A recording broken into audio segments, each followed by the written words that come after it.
Bonjour, bienvenue sur le journal du hardware, votre rendez-vous tech de la semaine sur le stream et le meilleur moment de votre journée, notre rayon de soleil à tous. Bonjour messieurs. Bonjour madame. Comment allez-vous cette petite semaine? Merveille. C'est l'histoire, Alors, il n'y a pas de bruit. Toi, t'as enchaîné une journée de malade en plus. Hein. Ouais, mais je vais très bien. Vous êtes hyper calme alors qu'il y a 2 secondes, ça mixait quand même en studio. Hein. J'aime bien faire semblant que c'est moi qui fais le beatbox du générique. C'est pas de ma faute, tu vois. Bon, Taxou, comment ça va? Maintenant que j'ai trouvé un peu de cyanolite pour mes lunettes, tout va Oui, t'as des mieux lunettes. là, déjà. Tu nous vois, ça va? Oui, c'est bon, tout va bien. Ouais. Bon, de quoi on va parler aujourd'hui?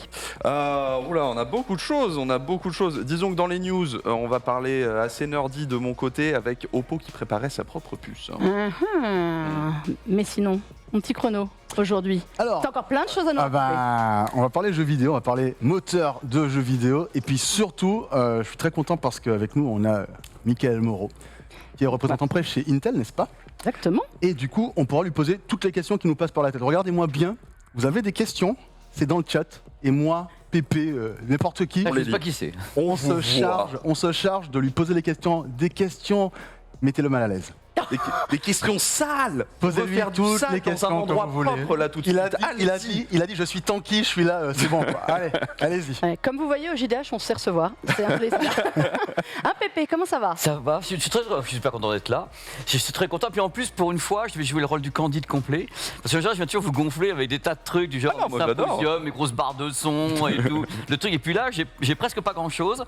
Donc, et puis je vais me tourner vers le monsieur à côté de moi parce que je vais avoir plein de questions à lui poser, étant donné que globalement, c'est pas tellement ma tasse de thé. Donc, comme je sais pas ma tasse de thé, je vais jouer le Candide parfait. Je vais alors. Et vous allez vraiment me répondre, ça va m'énerver. Et On va tout Tu vas expliquer, je quand te le même promets. trouver le moyen de parler de télé, donc tout va bien. je vais vous L'honneur est dire, sauf. qu'est-ce qui se passe avec la télé? Mais surtout, J'ai une question chez moi. surtout, regardez bien, on a trouvé quelqu'un à mettre à côté de Pépé qui a encore plus de matos que lui et qui n'est pas moi. C'est ça l'information du jour. Michael, comment ça va? Très bien. Bienvenue au JDH. Merci. Hein. Donc on va parler, je monte parce que ce maillot est absolument formidable. Aujourd'hui, nous allons parler Intel Arc. Voilà, on vous avait présenté ça. Aujourd'hui, on va rentrer dans les détails.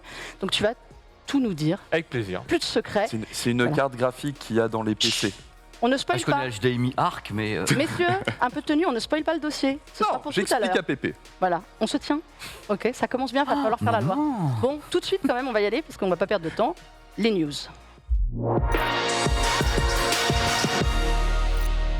Non mais il faut les tenir parce qu'on a 250 000 trucs à raconter et on va encore être short en time, comme à chaque fois. Donc voilà, donc on va commencer avec un très gros morceau. On en parle quand même un petit peu toutes les semaines, faut quand même avouer. Mais Unreal Engine 5 arrive, approche et on a eu un petit peu plus de détails cette semaine. Exactement.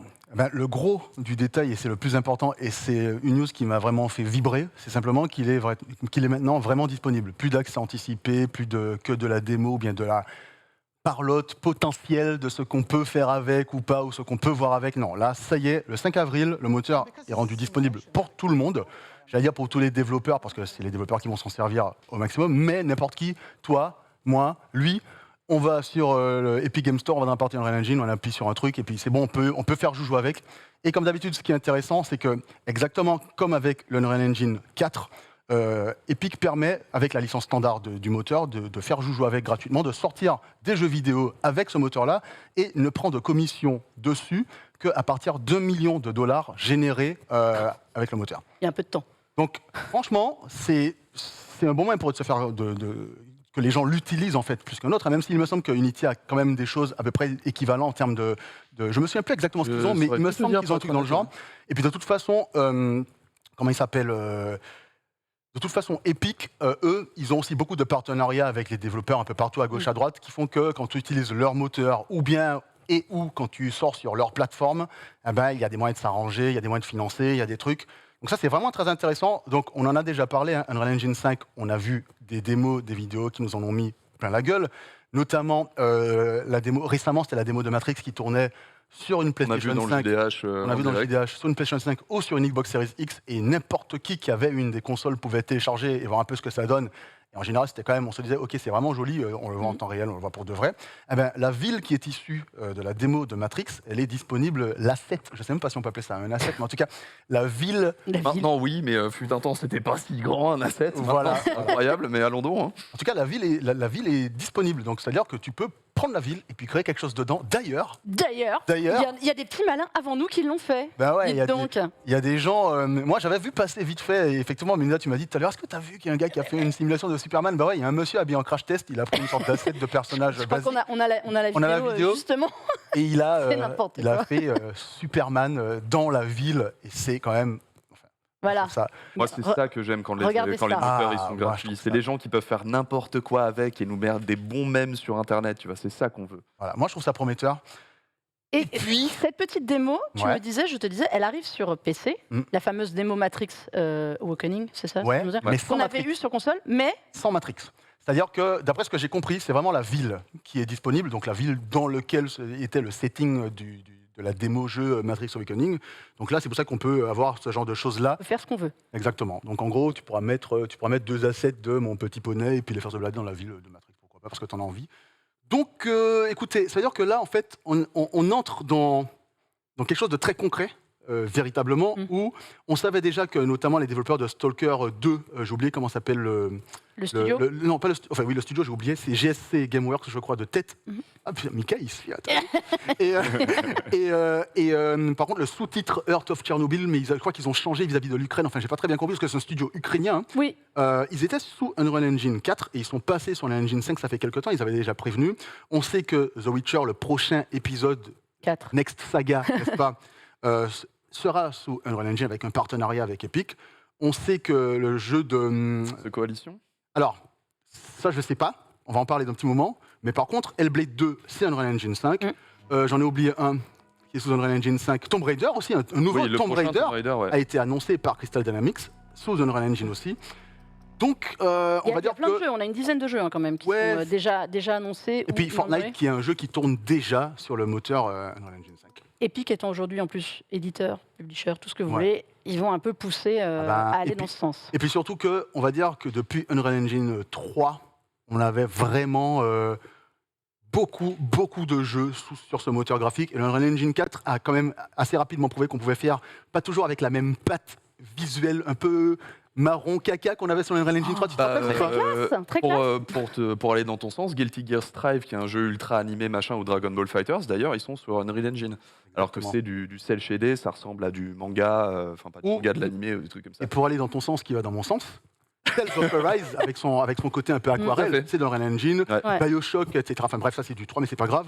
En tout cas, c'est intéressant. Et puis tu parlais de The Coalition, et en fait, bien sûr qu'on parle de The Coalition pour 2 raisons. Premièrement, c'est que la démo de Matrix qu'on avait eue, c'était fait en collaboration avec The Coalition. C'était une petite équipe de développeurs qui avait fait cette démo, donc c'était quand même assez intéressant. The Coalition, on le rappelle, c'est une équipe c'est un studio Xbox qui fait les Gears of War récents. Et Il y a du Gears dans la comment liste. Il y a du Gears.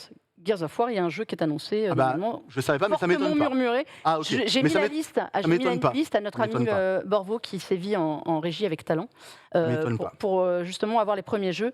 Ouais. Il y en a plein. On sait qu'il y a... Et surtout, je ne sais pas si on la voit encore, mais il y a une vidéo qui est passée il y a quelques secondes là, de justement une démo visuelle technique faite par The Coalition pour montrer un peu ce qui fait que le moteur est... Bon, c'est intéressant, c'est bluffant. Et moi, j'ai quand même très hâte de voir ce que ça va donner sur nos machines, quoi. Eh bien, ça promet. Michael, tu avais fait la démo, tu avais vu ou pas tourner de Matrix J'ai Awakening vu évidemment les Awakening. images, j'ai vu les démos tournées et autres. Bah, c'est plutôt cool parce que de toute façon, tout ce qui amène des meilleures expériences pour le monde du PC, nous ça nous intéresse parce qu'en général ça demande plus de puissance.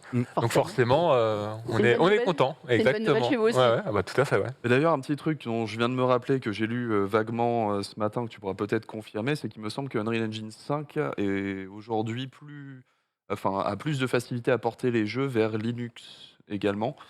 Donc ça, pour le Steam Deck, ça va être super intéressant aussi. Ouais. Ça, c'est sûr que ça devrait bien tourner. Et puis il y a un dernier Dernière chose, truc que j'avais oublié, puis qui m'est revenu comme ça, et j'ai oublié comment ça s'appelle. Ça s'appelle Reality Scan. J'ai vu ça passer Oui. dans la journée, ou bien c'était hier. C'est simplement qu'avec ton smartphone, une application, je ne sais pas si c'est une application d'Epic ou pas, mais il me semble que c'est le cas. On a vu une femme qui scannait notamment avec son smartphone un fauteuil, et ça créait un asset qui était directement implémentable dans le jeu. dans le moteur du jeu, enfin dans le moteur Unreal En Engine. Unreal, en fait. Ouais. Et ça, c'est quand même vachement cool parce que pour la création d'assets, on sait que tout le monde ne peut pas créer des assets facilement. Ça peut permettre à des gens de faire pas mal de choses, et ça, c'est plutôt cool. Ah ben voilà, c'est exactement ça. super. Oh, bah, vous voyez, quand Ça, je vous dis qu'il ça c'est déchire. brillant en régie. Ça vous fait une base de Ah, la travail. régie, c'est On en a parlé déjà il y a un Je ou l'ai deux vu. JDH de base, mais Ouais. même quand c'est pas parfait, ça te fait une base de travail qui te sauve Pour la un temps retouche. Ah non, mais incroyable là, j'adore. de Formidable. développement. Hein, c'est génial. Là, c'est... Formidable. Ça, j'adore. Voilà, J'avais vu donc la vidéo, voilà. J'avais vu ça Ah tourner. ouais. J'étais, Donc ça, c'est quand même donc disponible pour tout le monde Exact. à partir du... À partir du 5 avril. Et tu vois, donc ça y est, j'en c'est parle, bon. ouais, c'est bon, j'en C'est parle bon. là, Allez, tu vois, En j'ai fait, des petits si, frissons tellement je suis si content. vous avez l'Epic Game Store là, installé sur votre PC, vous recevez une notification Unreal Engine 5 est disponible. C'est ce qui m'a le plus étonné parce que généralement tu réserves ça à une certaine tranche de gens, Bah, c'est genre le- les développeurs, le truc comme c'est ça. la version gratuite. Oui, Les options vont être bien sûr, payantes, tu vois. ils se rincent Mais sur ils les options. préviennent quand même que c'est dispo, quoi. C'est-à-dire qu'ils invitent vraiment tout le monde, n'importe quel profil, à l'essayer. Ce que je trouve pas trop mal. et- J'aime beaucoup le chat qui pense que Ikea va être content. Ben, on attend le prochain jeu Ikea sous Unreal Engine 5. Ça peut valoir le coup. Tu sais, déjà, il y a des tas d'applications qui permettaient de mesurer sa pièce, ses Mais c'est mains, génial. et Ouais, ouais, en tout à fait, réalité, donc augmentée ou réalité assistée. J'avais assisté à des démos C'est génial. absolument dingues là-dessus. Et moi j'avais adoré. Je trouve que vraiment, c'est une application absolument Qui- façon de faire ouais, Qui, incroyable. qui a Sur ce genre de utilisé moteur, ça va l'application être- Ikea Moi, je l'ai fait. Moi, je l'ai fait aussi, j'avoue. Ah, mais non, mais Pas pour encore. essayer. Il y a 4 meubles dispo. Non, mais faut c'est pas pas, déconner. pas un problème. Si vous voulez Mais c'est génial. essayer, si tu pouvais prendre les mesures, C'est- machin, intégrer. Une fenêtre vers le futur. C'est pour l'instant. It c'est is pas- indeed. D'ailleurs, je me pose une question, et c'est le chat qui m'y fait penser, Ah, même si dis-le-nous. personne. Non, mais ils l'ont pas dit Bonjour comme ça, le chat mais d'ailleurs. ils disent Ouais, dis-le. bibliothèque d'assets. Il y a l'une qui dit bibliothèque d'assets made in Ikea bientôt. Et en fait, ça me fait me dire, est-ce que à un moment donné, certains assets qui sont faits par des gens comme ça sont pas, je sais pas, soit partageables ou soit ce mais- genre de choses-là de façon transparente et rapide pour que n'importe qui puisse utiliser mon gobelet de café, par exemple, que j'ai modélisé. Enfin, après, c'est un gobelet, n'importe qui peut le Chez faire. Mais... Epic, il y a déjà super ça. bien hein. réalisé. T'as vu comment il est bien fait ou pas C'est de l'impression On dirait 3D. du vrai, quoi. C'est Ouais, t'as incroyable. vu Chez Epic, pour Unreal Engine, déjà le précédent, il me semble qu'il y avait une bibliothèque Il y a des d'assets. bibliothèques, ouais. Oui, il y en a plein. hein. Et là, sachant qu'ils mettent une application pour faire de la création, Et le dernier petit point sur lequel j'aimerais revenir, un vrai dernier dernier, c'est vraiment le premier je vais cracher, c'est que en fait, dans le domaine du jeu vidéo de façon indépendante, les trucs un peu underground, etc., on voit déjà bien avant le Unreal Engine 5 qu'il y a beaucoup de jeux qui sortent sous Unreal Engine ou sur Unity. Donc à mon avis, je me frotte déjà les mains de voir tout ce qu'on va avoir comme jeux qui seront plus ou moins confidentiels et qui vont exploser avec l'arrivée du moteur, quoi. Bah oui, parce qu'on a vu la semaine dernière, non, il y a 15 jours, une démo d'Unity. Mm. Donc il y a quand même quelque chose de très bien qui se prépare quand même pour les jeux au niveau de, Ça va péter du dans pas réalisme. longtemps. Ça va être très très beau. Attention, il n'arrête pas de nous dire que l'OLED revient chez Samsung, que le Oh. mini-LED explose, que tout est formidable, Oh. que vos téléviseurs vont être de plus en plus beaux. Et là, aujourd'hui, il est porteur de mauvaises nouvelles. C'est où Parce Pépé, que- qu'est-ce qui se passe avec les télé micro-LED de Samsung? Alors, mais il y a un truc qui se passe depuis le début, from the first time, Melinda. Parce que depuis le début, il faut quand même savoir que le micro-LED, ça fait longtemps que je m'y intéresse, parce que je suis quand même là, chacun a la lampe torche sur tous les stands pour savoir un peu ce qu'il y a derrière. Et là, depuis le début, ils sont en train de dire, ouais, alors le micro-LED, c'est l'avenir et tout, on prépare des tas de trucs. Bon, on a vu des tas de démos du micro-LED, ça existait déjà auparavant. Je t'arrête tout de suite. Est-ce que tu peux nous rappeler, pour C'est ceux ce que qui n'ont j'allais pas faire. suivi, voilà, Parce qu'il y a formidable, voilà, parce que la différence Mr. micro-LED, Alors, mini-LED. le micro-LED, c'est tout simple. Ce sont des LED indépendantes, des petites LED comme ça qui n'ont pas de rétroéclairage. C'est pas non plus de l'OLED puisque les micro-LED ne sont pas organiques, elles sont inorganiques les MMR. Donc comme elles sont inorganiques, elles ne risquent pas ni de brûler ni quoi que ce soit. On peut les assembler en dallage. Ça fait que tu peux avoir une dalle micro-LED que tu pourrais, bon, pas en secteur pro, tu peux le faire assembler pour que ça soit du 21/9, de tout ce que tu veux, en longueur, en grande taille. Et ça existait déjà auparavant parce que les gens ont découvert le micro-LED avec Samsung qui appelait ça micro-LED. Mais quand on va chez Sony, on a le Crystal LED qui était bien avant. TCL a également un équivalent de micro-LED. Il y a LG qu'on a présenté également de tous les côtés. Tous les fabricants ont plus ou moins des dalles micro-LED. L'avantage number one du micro-LED, c'est tout simple. Pas de marquage. Because diode inorganique. Grosse luminosité, donc une pêche qui dépasse 1200-1300 candela, ce qui voilà, c'est plutôt bien. Une colorimétrie avec un espace colorimétrique très très large, c'est en effet le micro-LED. Et le monsieur qui était actuellement à l'écran, qui a fait ça avec ses mains quand on était en train de faire la démonstration à la FNAC, le problème du micro-LED, c'est le tarif. Ça a toujours été, qu'on soit clair, chez Sony, chez machin, chez Pamprunel, ça a toujours été le truc le plus cher au monde. C'est pas Donc- le problème des chroniques de Pépé? L'argent? Ah, j'aime Après, pour aller. je suis tellement choqué. Mais non, Ah, tu nous proposes des super produits. Mais que le chat Bon. me défende de Melinda. Pépé n'est pas l'ami des banquiers, c'est un Ah autre non, problème. he's not. Totally right. Alors, ce qui se passe actuellement, c'est que ça fait quand même 3 ans que j'étudie de très près le cas en allant au CES, à l'IFA, on l'a tous fait. Également, chez Frandry, vous avez étudié un peu le truc. Ça fait 3 ans qu'on nous promet l'arrivée du micro-LED pour le grand public. Parce que, attention, en professionnel, c'est facile. En plus, c'est pas eux qui font les dalles. Donc, ils ont des trucs en pro.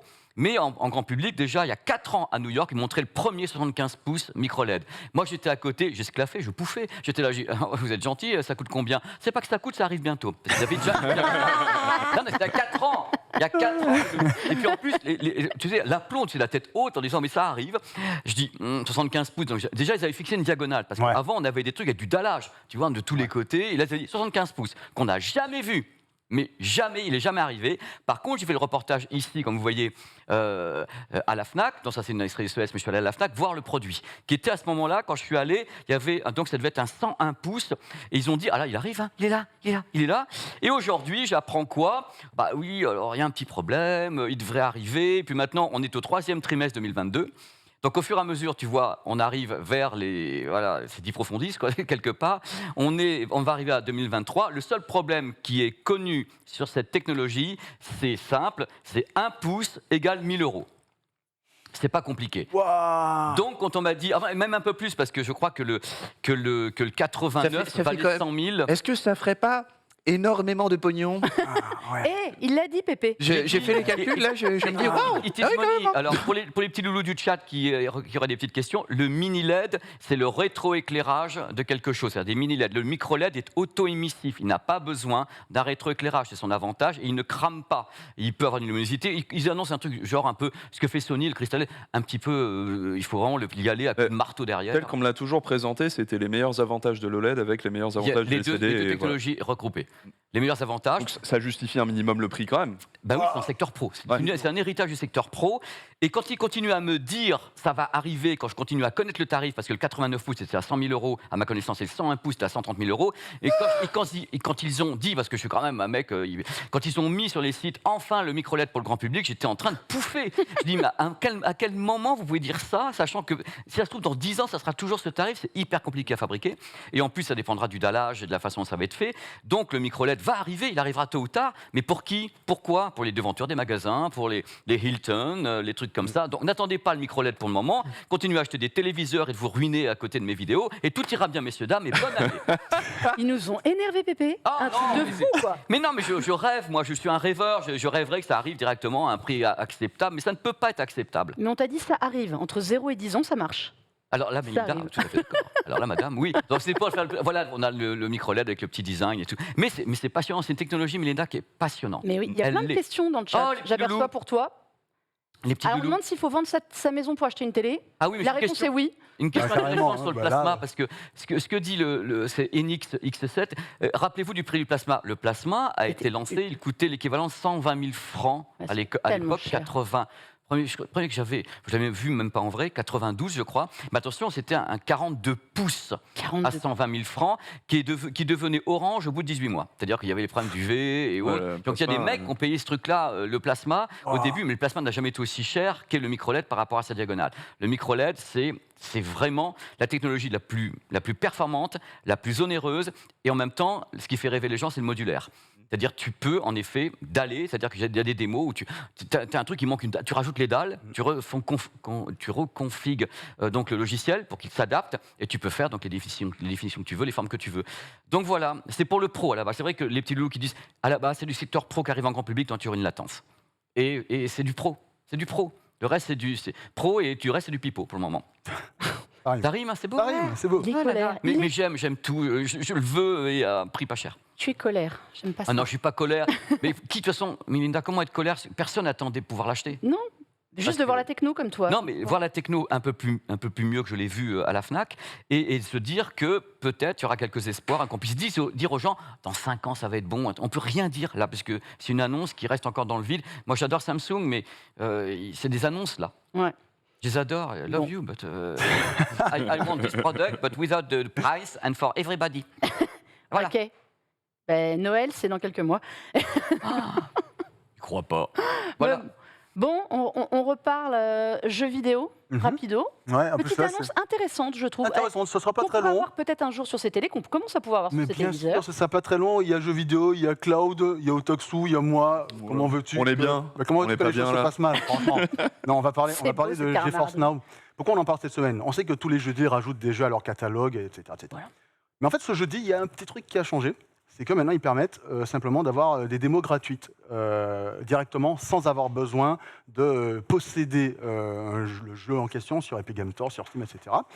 Alors aujourd'hui, ça commence tout doucement, il n'y en a que 6. Donc c'est Chorus, Ghost Runner, Encryption, Diplomacy is not an option et The Rift Breaker Prologue, que je ne connais pas, désolé. Je ne connaissais pas celui-là, j'avoue. Voilà, autant Inscription et Ghost Runner sont des jeux que j'adore. Chorus était déjà en démo ailleurs. Ouais, Donc exactement. Depuis quelques mois. Alors, très bon Chorus, soit dit en passant, essayez-le.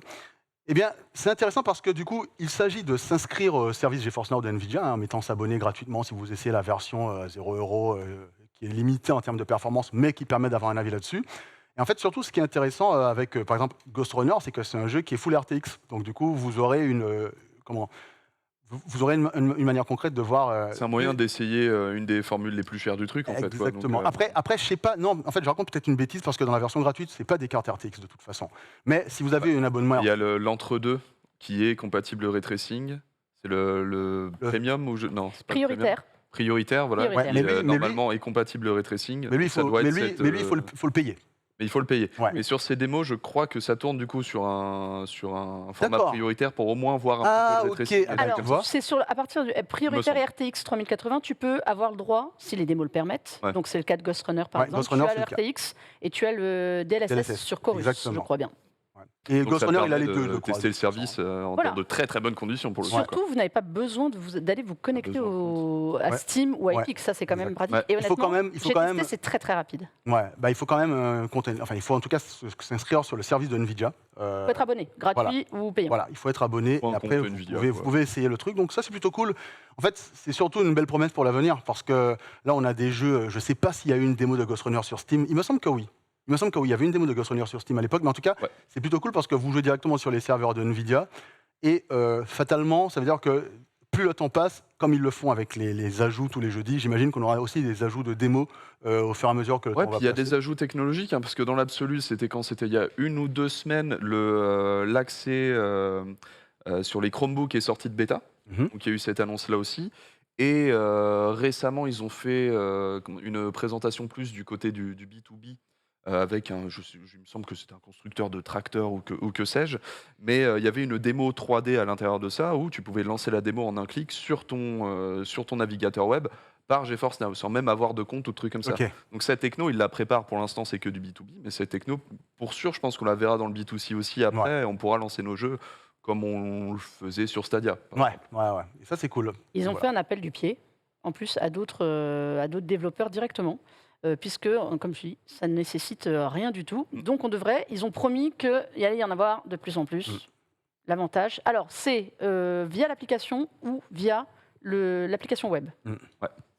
C'est pas téléviseur, c'est pas apparemment, c'est pas surtout. Ça viendra au fur et à mesure. Mais j'imagine. en tout cas, tu as testé? J'ai pas pu le tester parce que comme moi j'ai un compte et que j'ai tout qui est connecté, j'avais la flemme de tout déconnecter pour tester. Tu vois. Ah bah ok, bravo. Parce que non mais c'est vrai. Non mais tu vois ce que je veux dire. Non, À un moment donné, mais je me suis dit- non mais je te jure, à un moment Alors, donné, moi, je me j'ai suis testé, dit. c'est malin. Moi, j'ai Ah testé. ben voilà, comme ça tu peux nous Eh en ben, parler. c'est vraiment extrêmement rapide. Ok. Et en plus, comme j'aime bien faire n'importe quoi, je l'ai testé sur mon iMac et on sait que ils ont amélioré l'expérience sur tout Sur ce qui est Safari. produits Apple et tout, mais c'est pas non via le logiciel. Attention, j'ai fait via il y a un logiciel GeForce Now sur iMac, donc mais ça marche. Le lancement en tout cas extrêmement rapide et il n'y a pas besoin d'aller s'identifier. Souvent, Ouais. ce qui est le problème vers Steam, vers Epic. Et si vous voulez, alors je suis pas allé au bout de la démo, je ne sais pas combien de temps elle dure. Ouais. Si autant sur Chorus, c'est marqué démo. Sur Ghost Runner, c'est marqué démo, mais quand vous lancez Ghost Runner, il n'y a plus marqué de notion de démo, Ouais. c'est comme si on lançait le jeu.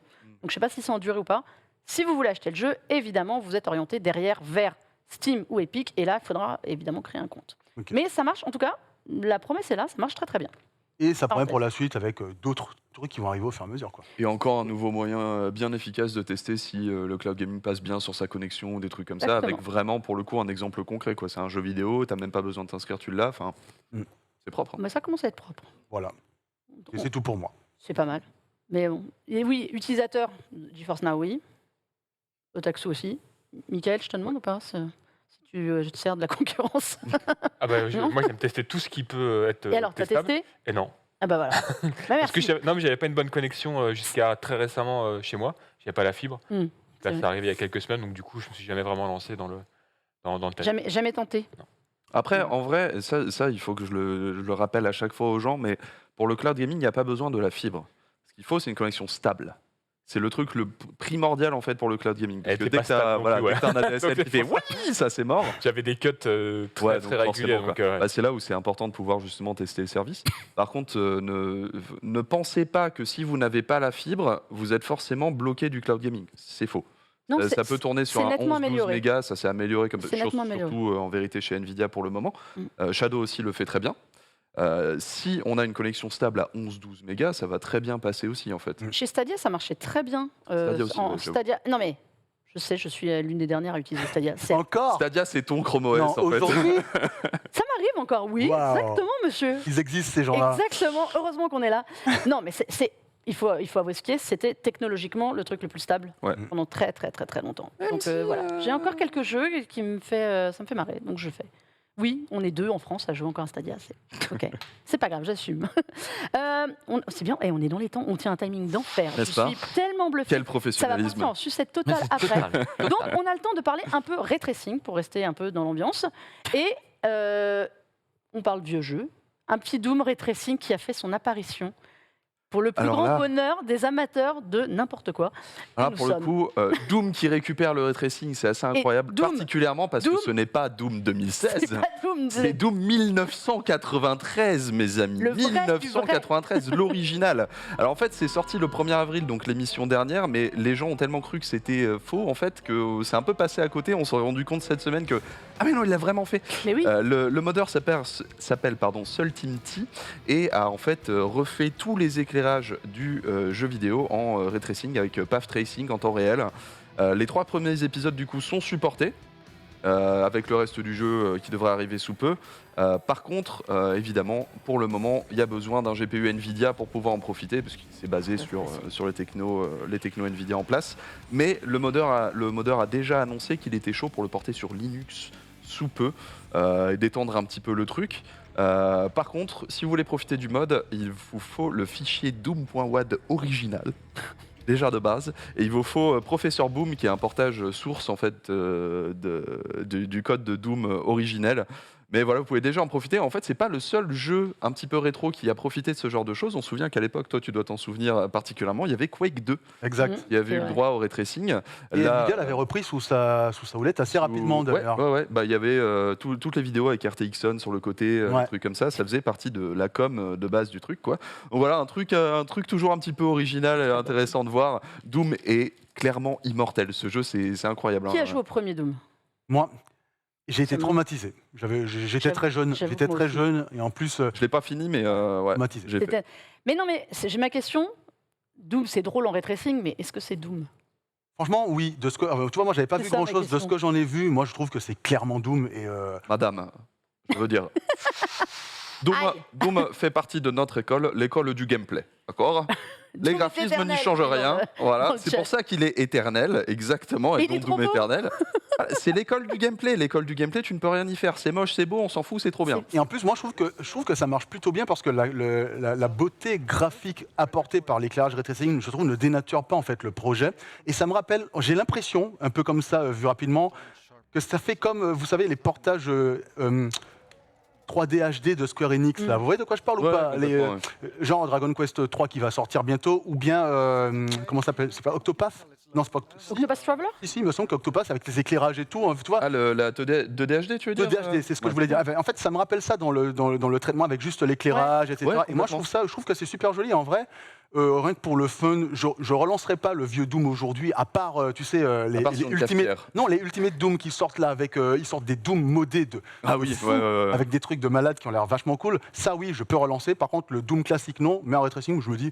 Pourquoi pas? Vous savez que je suis un petit peu un ray tracing enthousiaste. n'est-ce C'est pour ça qu'on t'en parle. Moi, alors, à la rigueur, je préfère encore ça que le Minecraft qui était passé en ray tracing où j'ai toujours pas compris le Ça, j'avoue, ouais, c'est à part le pareil. délire perso, mais Ah. Toute l'idée de Minecraft, c'est justement l'esthétique 2D, donc C'est ça. c'était un petit peu étrange. Après, bon, pour tester les configs, c'était marrant parce que pour le coup, tu te fais un vrai Bah, monde entier c'était de le pro- Minecraft. C'était le Tu premier mets du jeu ray en tracing vrai dessus, path tracing. Ouais, voilà, il y a Le ça aussi. premier jeu en vrai path tracing, c'était.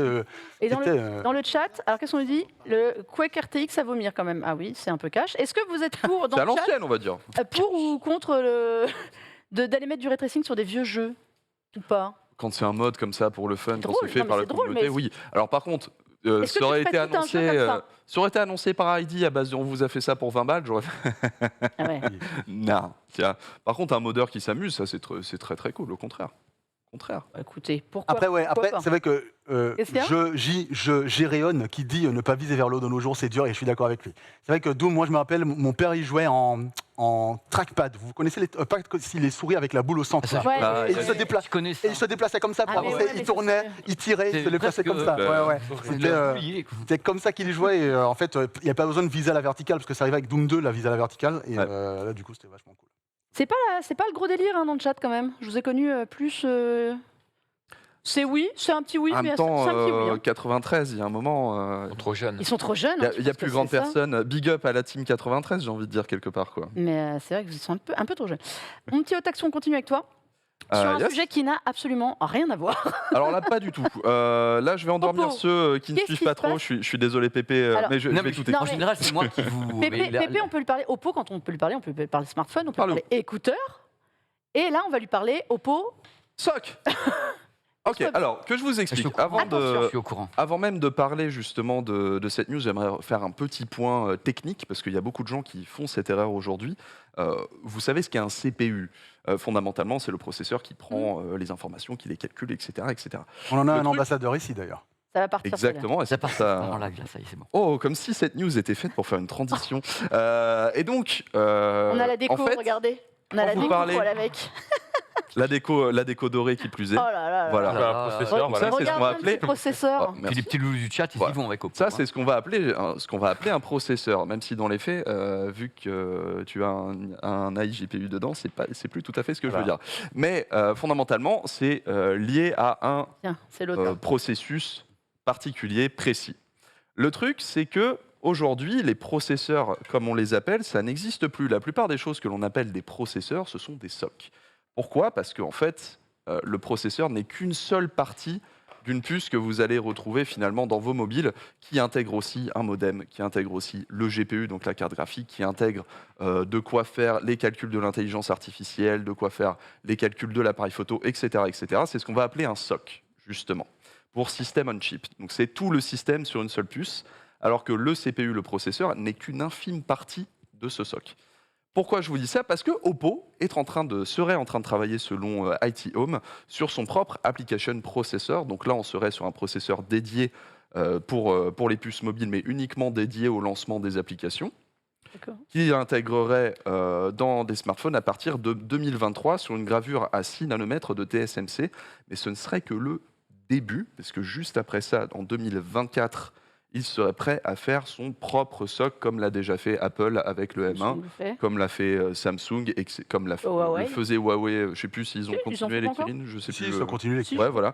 Comme a fait Kirin. Donc Oppo, qui est quand même, on le rappelle, un des plus grands constructeurs chinois, hein, veut maintenant se remettre dans l'arène avec, on a Google désormais qui a son Tensor, on a Samsung avec les Exynos, on a Apple avec ses A16 qui arrivent et on aura bientôt Oppo avec ses propres puces. Alors sachez que ce n'est pas la première puce qu'a développé Oppo, puisqu'en vérité ils ont déjà le NPU, ils ont déjà leur propre NPU intégré à quelques produits qui en fait se chargent. Donc le NPU c'est pour Neural Processing Unit, ça se charge des calculs de l'intelligence artificielle. Généralement quand vous appelez OK Google, c'est généralement pour ça. Qui s'appelait Mariana Marie Silicon X, un nom très très facile Oui, c'est à vrai. Incroyable prononcer. ce nom. Je ne sais pas, je n'ai jamais Ça, moi compris aussi. pourquoi. Mais non, mais franchement, ils avaient fait une annonce là-dessus sur le communiqué de presse. J'ai relu 3 fois le Mais truc. Je dis, pourquoi ce nom voilà pourquoi.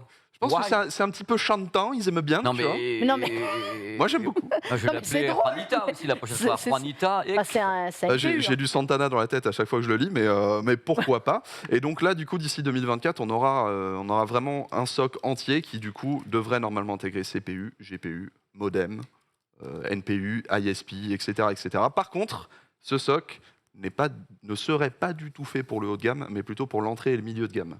Donc il Ah. n'irait pas non plus se frotter à Qualcomm, qui est aujourd'hui le dominant sur le mobile, le dominant absolu du premium et du ultra haut de gamme. Mais c'est peut-être un premier pas vers une nouvelle lutte. Plus vers Mediatek. Voilà, pour le coup, ça va être le pauvre Mediatek. Oui, mais Sachant que Mediatek, ils sont en train de préparer leur basculent Dimensity 9000 là, Ouais, il bascule sur le haut de ouais, gamme. et qui promet vraiment beaucoup dans les pas dans les faits, mais théoriquement, en tout cas, il promet énormément. Et moi, j'ai hâte de voir ce que ça va donner. Sur le papier, merci, c'est le terme que je cherchais. En tout cas, ça envoie du lourd. Là, on parle de marché puce mobile. Hein, on est Oui, d'accord. tout à fait. Ouais. Ça envoie du lourd. Donc, le marché aujourd'hui, c'est Qualcomm à hauteur de. Qualcomm, haut de gamme, De beaucoup. premium, beaucoup de milieu de gamme. Sur l'entrée de gamme, pas trop. Mais il a franchement, j'ai pas envie de parler de monopole parce que c'est pas le cas, mais il a le monopole de la Sur tranche au-dessus de 500-600 euros. Voilà. C'est rare de ne pas trouver du Qualcomm, sauf pour les constructeurs. Aujourd'hui, on a du coup Google qui a son Tensor à lui. C'est nouveau et Apple. voilà. Et voilà. Après, Apple, côté Samsung iPhone. qui a l'Exynos effectivement en Europe, mais en Amérique ils ont gardé les Snapdragon, ils ont gardé Qualcomm.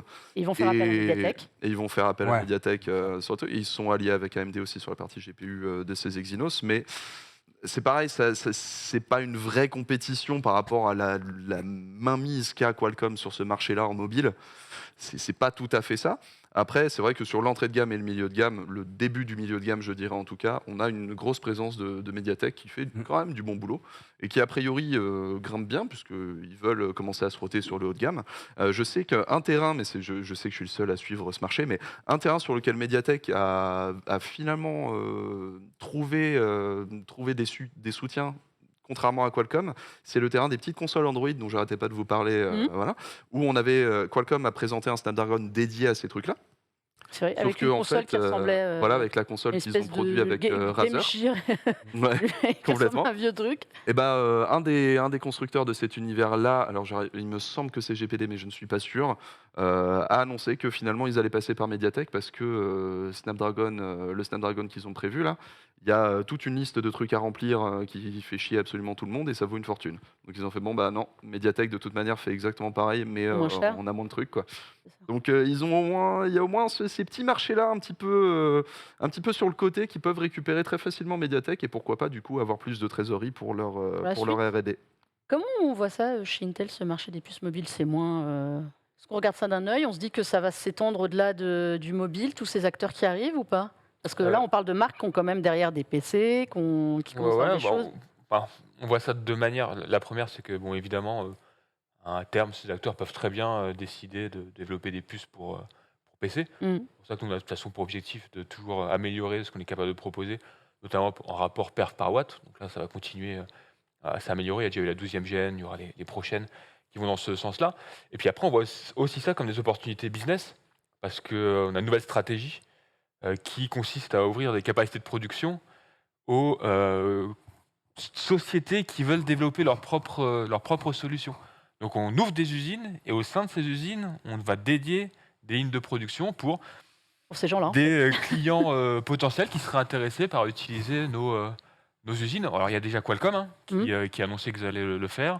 On a Cisco, on a AWS, et puis on a aussi le ministère des Défenses de l'armée américaine. Donc il y a déjà, en l'espace de quelques mois, 4 grands noms qui Même sont Nvidia impliqués. qui a, en répondant à une question, a dit qu'il pouvait être intéressé, était mais intéressé, ouais. Après, sans trahir de secret, on a évidemment énormément d'acteurs Discussion en Mais cours. ouais. de ce marché qui sont intéressés.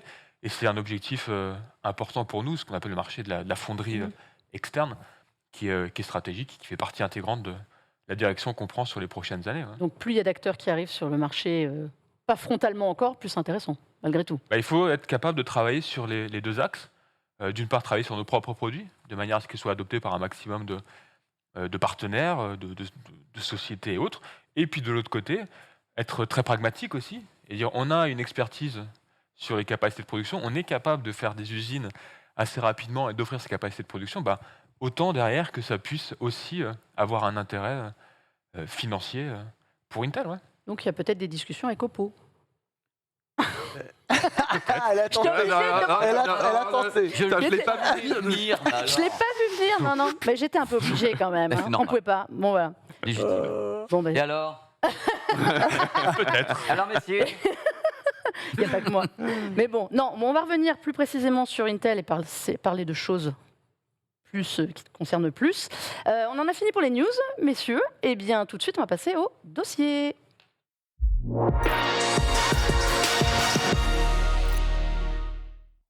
Vous connaissiez Nvidia, vous connaissiez AMD sur le marché des cartes graphiques, et donc nous avons appris l'arrivée d'un petit nouveau qui n'est pas un petit nouveau en fait, pas du tout, mais qui arrive sur le marché, c'est Intel. Et donc on a Michael Moreau en charge des relations publiques pour en parler avec nous. Donc Intel Arc a été annoncé, mais qu'est-ce que c'est ? Effectivement, il y a un nouveau joueur qui rentre dans l'arène, puisqu'on a annoncé la semaine dernière nos premiers GPU discrets, donc les GPU dédiés, donc la famille Intel Arc. Alors, on commence par les GPU pour ordinateurs portables. On aura 5 références, donc c'est les Intel Arc A et ensuite 3, 5 ou 7. De la même manière que pour nos processeurs, on a Core i3, Core i5, Core i7. Donc plus le chiffre est élevé, plus le GPU est performant. Et donc on a cette famille avec 5 références. Et en termes de dispo, on va commencer par les Intel Arc 3. Donc on a 2 références, 350M et 370M, qui vont arriver sur des machines ultra portables. Et c'est ça qui est aussi intéressant de commencer par ce marché-là, notamment parce qu'on est des experts en intégration. Ça fait quand même beaucoup d'années qu'on travaille sur les ordinateurs portables, sur l'intégration, que ce soit via Centrino, Evo aussi récemment. Donc ça nous paraissait pertinent de commencer par ce marché. Ouais. Et pourquoi, enfin moi c'est ma question, alors là, après je vais laisser les experts parler, avec Pépé on fait les questions un peu naïves. Pourquoi faire le saut maintenant en fait ? Enfin, pourquoi annoncer ça maintenant ? Il n'y a pas plus tôt ou... Alors, si on reprend l'historique, on a déjà, Il y a déjà des cartes on a déjà fait des cartes graphiques, dédiées, l'I740, donc qui date maintenant, parce que c'était au milieu des années 90. Après, nous, notre spécialité, ça reste nos spécialités, de toute façon, c'était le marché du CPU, donc on s'est focalisé dessus. Et aujourd'hui, on décide de cibler un nouveau marché, qui est celui du GPU, avec beaucoup de recherche et développement, puisque ça fait quelques années maintenant qu'on a annoncé qu'on allait arriver sur ce marché. Et puis, c'est le bon moment, il y a des opportunités, il y a de la demande, il y a des envies, et surtout, il y a une démocratisation aussi des usages. Et on pense vraiment avoir notre proposition de valeur avec une plateforme matérielle, logicielle, qui est complète. Mais on n'arrête pas de nous dire qu'il n'y a plus de composants, c'est pas le moment de venir. Voyons. Et pourtant, on va produire 4 millions de GPU sur l'année 2022. Donc mélange desktop, portable et station de travail aussi. Donc c'est un chiffre qui est plutôt intéressant. Hein. Ça représente environ 10% du marché. C'est les stocks de silicium alors. Hein, donc, faut arrêter C'est pour ça maintenant, en cher fait. monsieur. Toute la pénurie se comprend. On vient d'expliquer la pénurie. Je comprends parce que vous alliez lancer votre affaire, donc voilà. Mais alors, on a dit, il y a déjà eu des cartes graphiques chez Intel. Il y en a aujourd'hui, mais ce ne sont pas les mêmes. Non, parce qu'on on faisait beaucoup de graphiques intégrés. Donc comme ça a été mentionné, exactement, c'est les GPU, etc. Exactement, Et intégrés directement dans le processeur. Un truc comme ça. Et donc, c'est quoi la grosse différence là pour La les gens grosse qui connaissent rien Ouais, comme c'est nous? ça, parce que c'est la question que j'ai. Alors c'est que c'est un composant qui vient en plus au sein de la plateforme. Donc si on prend un portable, vous allez avoir le processeur, et à côté, il y a un autre composant qui sera cette carte graphique discrète. C'est pour ça qu'on dit discrète, c'est-à-dire que c'est un composant qui est dédié, qui est à part au sein de la plateforme. Quand on parle de GPU intégré, il est au sein du processeur. Alors on peut prendre un exemple qui du coup n'est pas un exemple portable, mais là j'ai ramené un Moi je display. rentre dessus depuis tout à l'heure, je suis Vas-y. fasciné. Je suis Vas-y. littéralement fasciné par ça. Un display Est-ce qu'on la met là? Est-ce qu'on voulait qu'on Oui. zoome dessus ou pas? Dites-moi un petit en régie On ou pas? zoome ici ou là-dessus les amis? Tiens. Ah, tu peux la montrer? Bah, super. Ok. Parce que voilà, alors explique-nous ce que... Donc là, c'est un schéma en fait d'un processeur de bureau, donc en l'occurrence du 12900K, qui a aussi son graphique intégré. Donc là, on voit les cœurs, etc. Mais il y a aussi la partie graphique intégrée qui est ici. Donc on voit que c'est au sein du processeur, donc du SoC, il y a aussi déjà du graphique. Alors évidemment, ça permet de faire des petites choses, mais ça apporte pas le même lieu. Tu peux le mettre vers la cam Ah, qui est là. Ouais. tiens, regarde. Hop. Tiens, pousse-moi le Core i9. Comme ça, on va bien le voir. Voilà, cette chose-là ne sert à rien. Il y a de la débrouille. Il y a- Mais bon, fondamentalement, les processeurs graphiques intégrés de la sorte, c'était plus gérer l'écran. Alors ils sont quand même beaucoup améliorés ces dernières Ouais, années. tu peux parce jouer à que, Overwatch en Halo, tu Voilà. peux jouer à Oui, World of voilà. Warcraft un petit Mais peu. pour rappeler un petit peu d'ordre général, ces trucs intégrés, c'était surtout pour ça à la base. c'est pour gérer l'affichage. Aujourd'hui, voilà. Quand on voulait jouer, c'est vrai qu'en général, on partait plutôt sur un GPU discret, même si le graphique intégré s'était beaucoup amélioré et permettait, comme l'a dit Chrono, Ouais, de commencer à jouer à certains jeux en faisant quelques sacrifices bien sûr. sur la On va résolution, pas être à sur 120 le niveau Hz de détail. en Mais 4K tu pouvais jouer à en élevé. Overwatch dessus, quoi. Mais Par voilà, exemple, tu tu vois, pouvais et te faire ça, un c'est. petit Overwatch 60 FPS tranquille sur les Ouais. derniers Intel XE. Il y a au moins ça C'est d'intéressant. ça.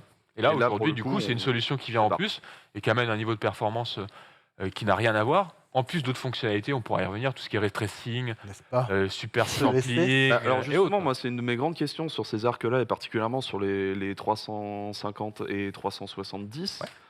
Quel intérêt de mettre le ray tracing sur eux, justement?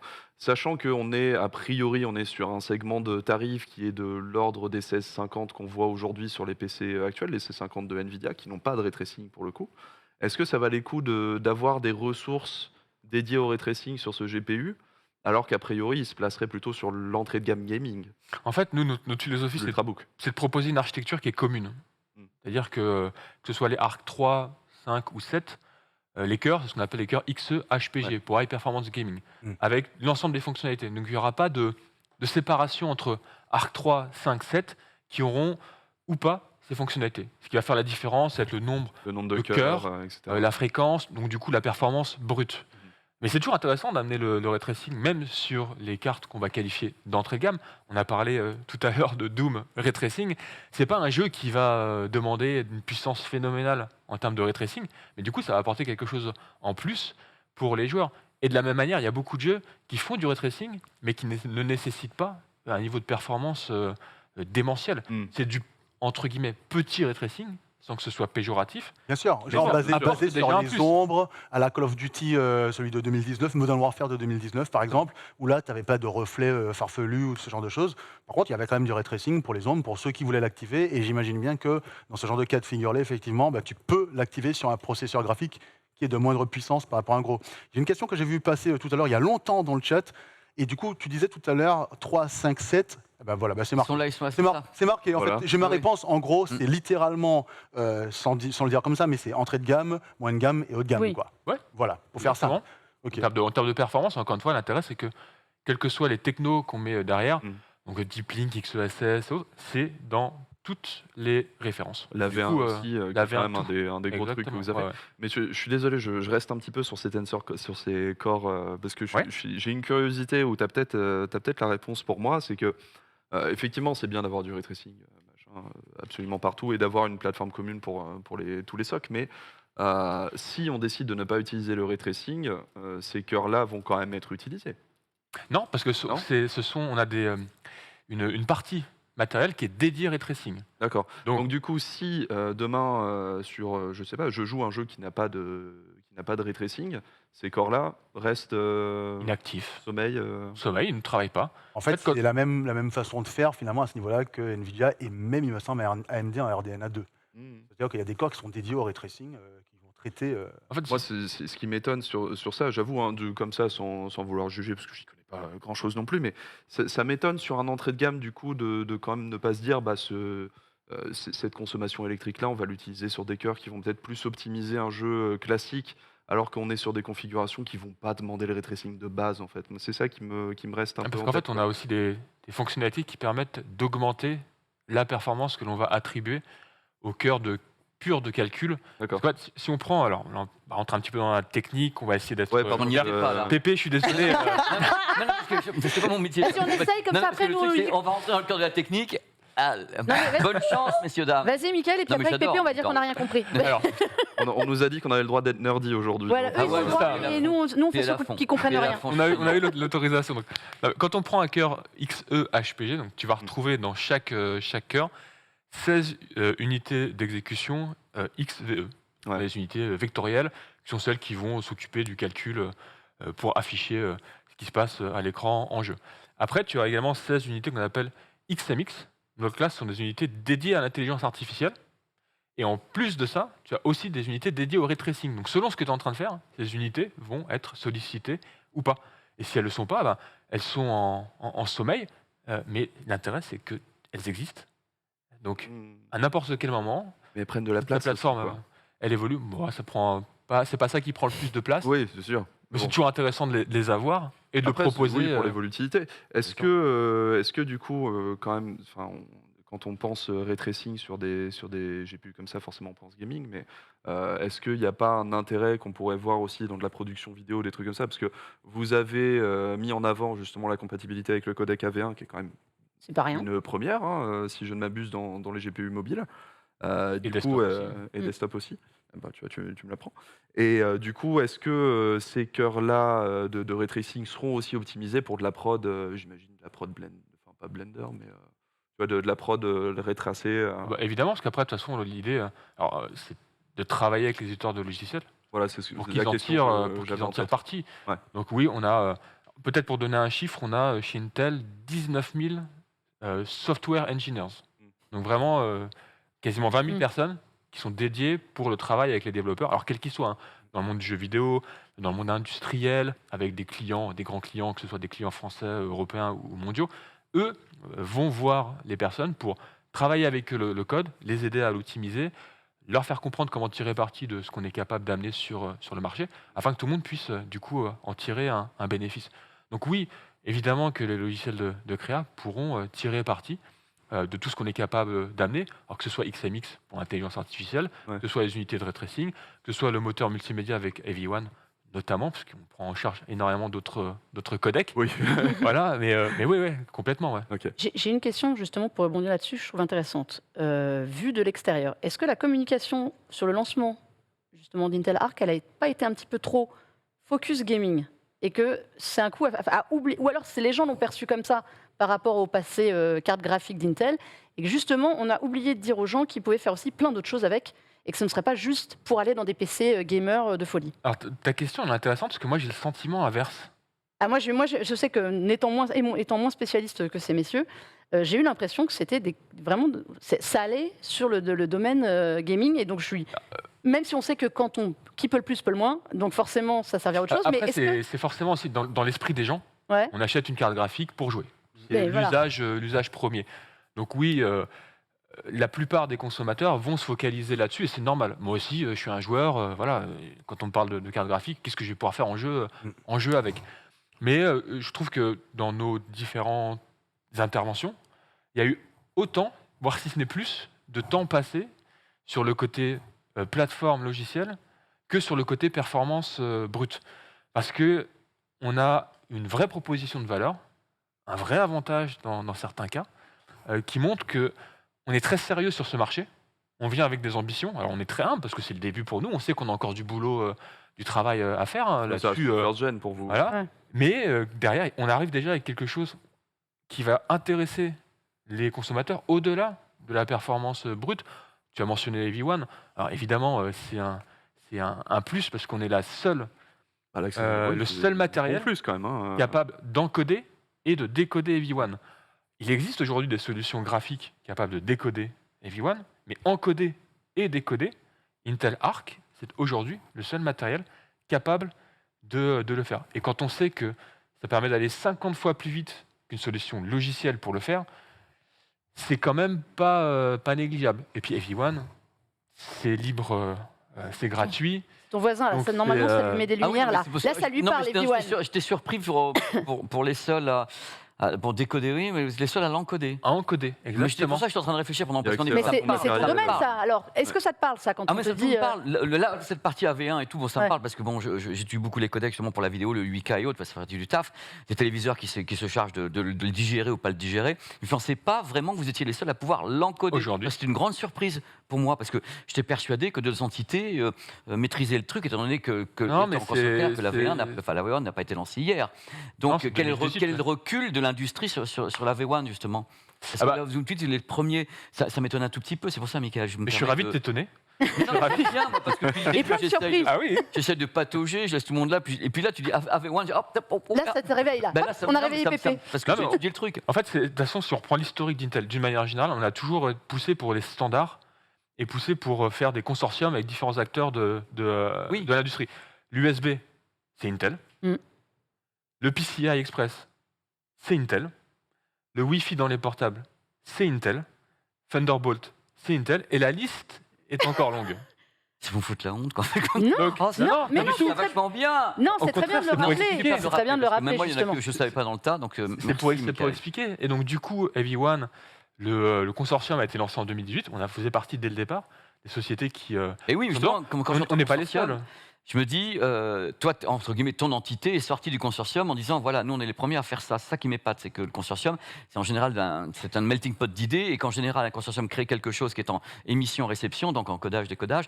Il n'y a pas qu'une marque il y a en général une... Non, parce que tu prends le consortium, on est évidemment beaucoup. Hein. Voilà, il, y a, c'est ça. il y a Intel, il y a Nvidia, Oui, il y a je Netflix, connais il y a le YouTube, consortium. il y a du monde. Oui. Mais bon, aujourd'hui, sur le marché, on est les premiers Info, à le génial. proposer, mais c'est aussi parce qu'on a l'échelle, on a des gens, Mm.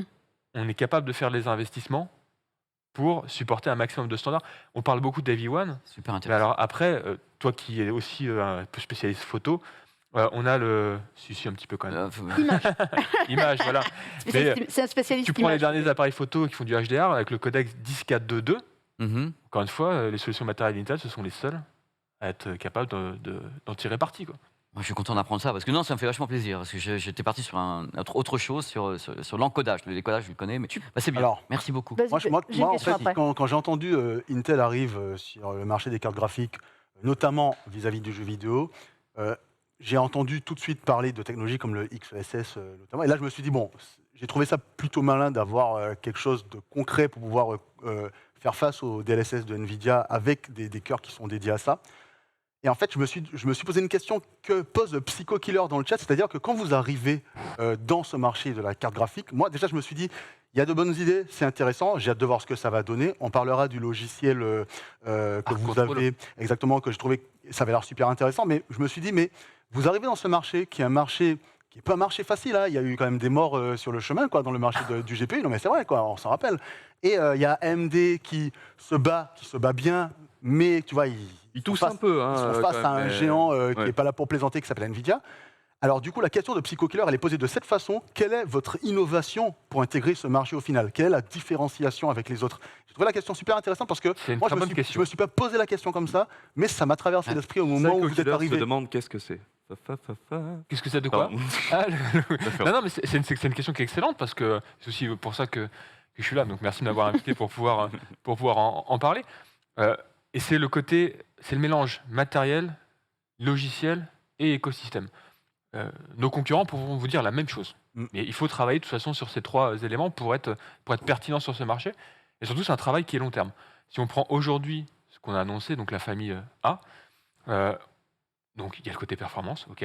Et derrière, qu'est-ce qu'on met en plus? Donc tu as parlé XESS. XESS, c'est effectivement une autre technologie de super sampling. Mm. On utilise, nous aussi, de l'intelligence artificielle. Tu peux me dire que c'est équivalent au DLSS pour, du coup, améliorer la qualité d'image qui va être diffusée sans avoir un impact élevé sur les performances. D'ailleurs, Exactement. parenthèse sous moi, mais j'ai hâte de pouvoir l'essayer dans Death Stranding, par exemple, parce qu'il n'est pas dispo tout de suite là. Alors, Death Stranding, à travers XESS, on a annoncé pour l'instant 20 jeux. Ouais. Death Stranding, le directeur Scott en fait partie. XESS sera disponible cet été. D'accord. En Voilà. même temps que les 5 et 7. En même temps que les versions 5 et 7 des cartes graphiques mobiles, et également en même temps, de toute façon, que les versions desktop qui arrivent aussi sur le deuxième trimestre. Il y a une différence importante, c'est que XESS, c'est libre. C'est-à-dire D'accord. que, quelle que soit la carte graphique, si le développeur optimise son jeu pour XESS, il pourra aussi en tirer parti sur les autres cartes graphiques. À partir du moment où elles ont le jeu d'instruction DP4E. D'accord. Et ça veut dire que le développeur, il ne doit faire le boulot qu'une seule fois. Alors évidemment, sur nos unités XMX, donc sur nos unités d'intelligence artificielle, ça marchera mieux. Titre d'exemple, le DP4E, c'est capable de traiter 64 opérations à la seconde. XMX, c'est capable d'en traiter 256. Ok. Donc en gros, en utilisant XESS, on gagne 50% de perf via le langage DP4E, on en gagne encore plus via nos unités XMX. Et l'avantage pour le développeur, c'est qu'il fait le boulot une fois, parce que c'est pas propriétaire. C'est accessible du coup pour l'intégralité du marché des cartes graphiques. Donc ça, c'est un point qui montre comment on investit pour apporter aux joueurs, mais aussi comment on se différencie pour que ça permette à un maximum de personnes d'en profiter, tout simplement. Et après, il y a un point qu'on n'a pas abordé, c'est Deep Link. Deep Link, c'est une ombrelle qui inclut 3 autres technologies et qui montre vraiment l'intérêt de pouvoir intégrer à la fois CPU et GPU. Puisque Deep Link, l'idée, c'est de faire parler Ouais, c'est tous un les lien composants direct entre CPU, GPU. de la plateforme. Et du coup, ça permet de 3 choses. Ça permet de partager de manière dynamique la puissance. C'est-à-dire que si on joue, par exemple, on a besoin d'un peu plus de puissance sur le GPU, bah, on envoie plus de puissance sur le GPU, on en prend au CPU, de manière très, très simplifiée. Il y a une autre techno qui s'appelle HyperEncode. Là, c'est super intéressant parce que quand on parle d'ultra portable, parfois c'est dur de faire de l'encodage, c'est pas forcément Après, c'est évident. sans vouloir manquer de respect à ça, hein, mais Ah non, au contraire, vas-y. c'est peut-être un terrain sur lequel vous rattrapez aussi un petit peu un retard, parce que AMD a aussi présenté sa solution de lien direct entre CPU et GPU, qui essentiellement est la même chose. Ah non, parce que Deep Link, ça va beaucoup, beaucoup, beaucoup plus loin. D'accord. La solution dont tu parles, c'est principalement pour du partage J'ai un de, souvenir partage du de nom, puissance. C'est Hyperthread, je crois, je sais plus. Mais, C'est du partage de puissance. Mm. HyperEncode, personne d'autre ne fait ça sur le marché. C'est-à-dire qu'en fait, par exemple, tu prends une image, tu vas la séparer en 6. D'habitude, l'image 1, 2, 3, 4, 5, 6, elles se suivent à la queue leu pourra être C'est comme encodée sur le GPU. Ouais. En ayant Deep Link, tu prends l'image 1, tu l'envoies sur le GPU, l'image 2, tu l'envoies sur le CPU, donc le GPU intégré au CPU, et ainsi de suite. Donc sur des logiciels de créa, ça te permet de gagner jusqu'à 60% de performance en plus sur l'encodage. D'où l'intérêt d'avoir cette capacité d'intégration. Et puis après, je suis désolé Pépé. Hein, Non, mais attends, qu'on soit clair, j'ai l'air comme ça, mais j'apprends des trucs. Hein. J'aurais une question après, un peu, parce que je pose des questions, et j'en aurai une après, qui est générale, mais j'écoute vachement ce que tu dis. En plus, là, là c'est clair. Ok, bon, je peux finir sur le dernier point alors. On arrive encore à suivre avec Non, PPT. c'est au début, quand tu as commencé à parler de tout ça, c'est vrai que je suis un peu perdu, mais là, je retrouve mes marques, parce que à croire que je m'habitue carrément à ton discours, c'est que Ah bah, c'est très important pour moi. Merci, dans ce cas. Non, donc la troisième partie, c'est ce qu'on appelle hypercompute. Et c'est le fait d'être capable de, au sein d'un PC portable, par exemple, de décider quel composant, tu vas parler de SOC, quel composant va traiter quelle tâche. Quelle tâche, ouais. Si on fait par l'intelligence artificielle, spontanément, les gens vont dire bah, ça va aller sur le GPU. Mais tu l'as mentionné, on est capable d'avoir des unités dédiées au sein du SOC qui vont traiter plus rapidement certaines tâches d'intelligence artificielle. On parlait tout à l'heure sur le. Tu m'as parlé d'unités justement dédiées à ça sur le. Sur le GPU, tout à fait. GPU, tout à Mais l'heure. après, par exemple, toi, le traitement de la voix, traitement de certaines images, tu peux aussi les faire. Tu vas parler des Neural Processing Units, tu peux avoir des NPU directement dans le CPU qui vont traiter plus rapidement certains workloads, donc certaines tâches. Donc l'idée d'hypercompute, c'est-à-dire il y a telle tâche qui arrive, on sait que ça va être plus rapidement traité sur le GPU, sur telle partie du CPU, hop, on balance sur ce qui fait sens. Et on a vu que tu pouvais gagner dans certains cas jusqu'à 30% de performance en plus, en étant capable vraiment Oui, d'envoyer puis, sur le bon composant. Là, en fait, si je ne m'abuse, tu fais quelque part à moitié référence au Thread Director que vous avez inclus. Le Thread Director, c'est... Les deux technologies. On peut dire s'intègrent, que du coup. elles sont complémentaires. Voilà, Parce que le Thread Director, lui, c'est vraiment sur la partie CPU. Donc pour ceux qui Ok. ont suivi avec la 12e gène des processeurs Core, le nom de code c'était Alder Lake, hein, on a lancé une toute nouvelle architecture qu'on appelle hybride, avec 2 types de cœurs différents, les cœurs P pour la performance et les cœurs E pour l'efficacité Où énergétique. tu travailles déjà à propos parce que tout à l'heure, je me pose la question. Et tu les vois, enfin, Mais on oui. peut montrer, tu vois, il y avait les. Ouais, j'ai une petite si on question prend, qui est autour de tout ce que Hop. tu viens de dire. Il y en a une qui On voit. résume un peu les choses. Là, il y a les gros cœurs, et là, il y a les petits cœurs. Donc là, on a 8 gros cœurs, et là, on a 8 petits cœurs. En fait, c'est. Pardon, du coup, je suis en train de creuser la partie nerdy. Hein, je suis désolé, mais Tu es en train de nous. Si, C'est pas grave, si on perd des gens, ce sera pour toi. Hein. on n'a pas l'occasion tous les jours de parler à Monsieur Intel France quand même. On peut résumer par, je pense, qu'on peut résumer par le fait que vous reprenez la philosophie Big Little qu'il y a depuis très longtemps sur les processeurs ARC, Alors, avec votre propre sauce et votre manière certains de ont faire. fait ce raccourci, sauf qu'il y a 2 philosophies différentes. La philosophie Big Little, c'est plutôt un cœur performant et beaucoup de cœurs pour l'efficacité énergétique. Donc, eux, la philosophie, c'est plus de dire comment on va maximiser l'autonomie, en schématisant. Ouais. En schématisant. Non, mais c'est pour aider le chat à comprendre. Ouais, bien Ce sûr. dont on parle depuis des années sur le mobile, c'est plus ou moins, en tirant un très gros trait, ce que vous avez décidé de faire sur votre 12e génération. Et l'architecture hybride, avec les cœurs P et E, nous, c'est plus, on veut maximiser la performance. Pourquoi ? Parce que les cœurs E, moi, j'ai souvent des discussions avec des gens qui me disent oui, c'est des cœurs avec peu de performance. C'est pas des petits joueurs. non. C'est dans des les tests cœurs que j'ai qui, en fait, termes non. de performance, sont équivalents à la 10e génération. Donc la 10e génération, aujourd'hui, c'est encore très très pertinent pour la plupart des usages. On est capable d'en mettre beaucoup Mm. au sein d'un même processeur. On ajoute à ça des cœurs P, qui sont les cœurs les plus performants qu'on ait jamais créés, ceux qui vont monter le plus en fréquence. Et du coup, selon ce que l'utilisateur est en train de faire, Thread Director, il y a donc une technologie matérielle qui va analyser le CPU et va donner des directives à Windows 11 pour dire telle tâche va être attribuée à des cœurs P ou des cœurs E. Donc c'est vraiment agir de manière intelligente. Juste pour être certain que les gens sachent ça, notez que vous avez besoin de Windows 11 pour ça. Alors, c'est ça, pas compatible. ça allait être ma question. Intel C'est Thread taillé pour Director Windows 11. est optimisé pour Windows 11. Mm. Donc avec Windows 10, vous avez parfaitement tiré parti des cœurs P et E, mais vous aurez la meilleure expérience possible avec Windows 11. Il manquera une couche d'optimisation en fait si vous n'avez pas Windows 11, puisque l'intérêt d'avoir justement les cœurs P et E, donc les performances, ça envoie de la sauce, ou E, on va plutôt essayer de conserver la batterie pour schématiser, donner un exemple classique. Il faut encore que le système puisse se dire ah bah ce truc-là, on peut le faire tourner sur le. Tu vois. Ce que Windows 11 est capable de faire très facilement parce que nativement compatible, alors que là c'est mort. La question de Pépé. Ouais, Ouais. j'ai une Moi, question j'attends la question Pardon. piège Non, de mais- Pépé non, c'est pas depuis une tout à question l'heure. piège parce que j'ai la chance de te parler, et c'est rare justement dans ma carrière, comme je suis plutôt sur un autre secteur d'activité, on me parle plutôt d'autre chose que ce que tu parles. Moi j'ai une question depuis le début qui va paraître un petit peu peut-être stupide sur ma façon de voir les choses par rapport à tout ce que tu viens de dire. Moi il y a des mots qui me choquent toujours un petit peu. Ça va te paraître bizarre quand j'entends parler d'intelligence artificielle. Ces deux mots mis à côté de l'autre en parlant de machine avec un process neuronal, j'ai envie de te dire en étant provocateur, parce que c'est aussi mon taf, qu'est-ce qu'il y a d'intelligent réellement dans ce que tous les gens se prennent un plaisir à dire, l'intelligence artificielle. Moi, j'appelle ça quelquefois des algorithmes, des logiciels, des choses. Le mot intelligent est arrivé par-dessus. Quoi fait tout ça pour faire en même temps rêver les gens ?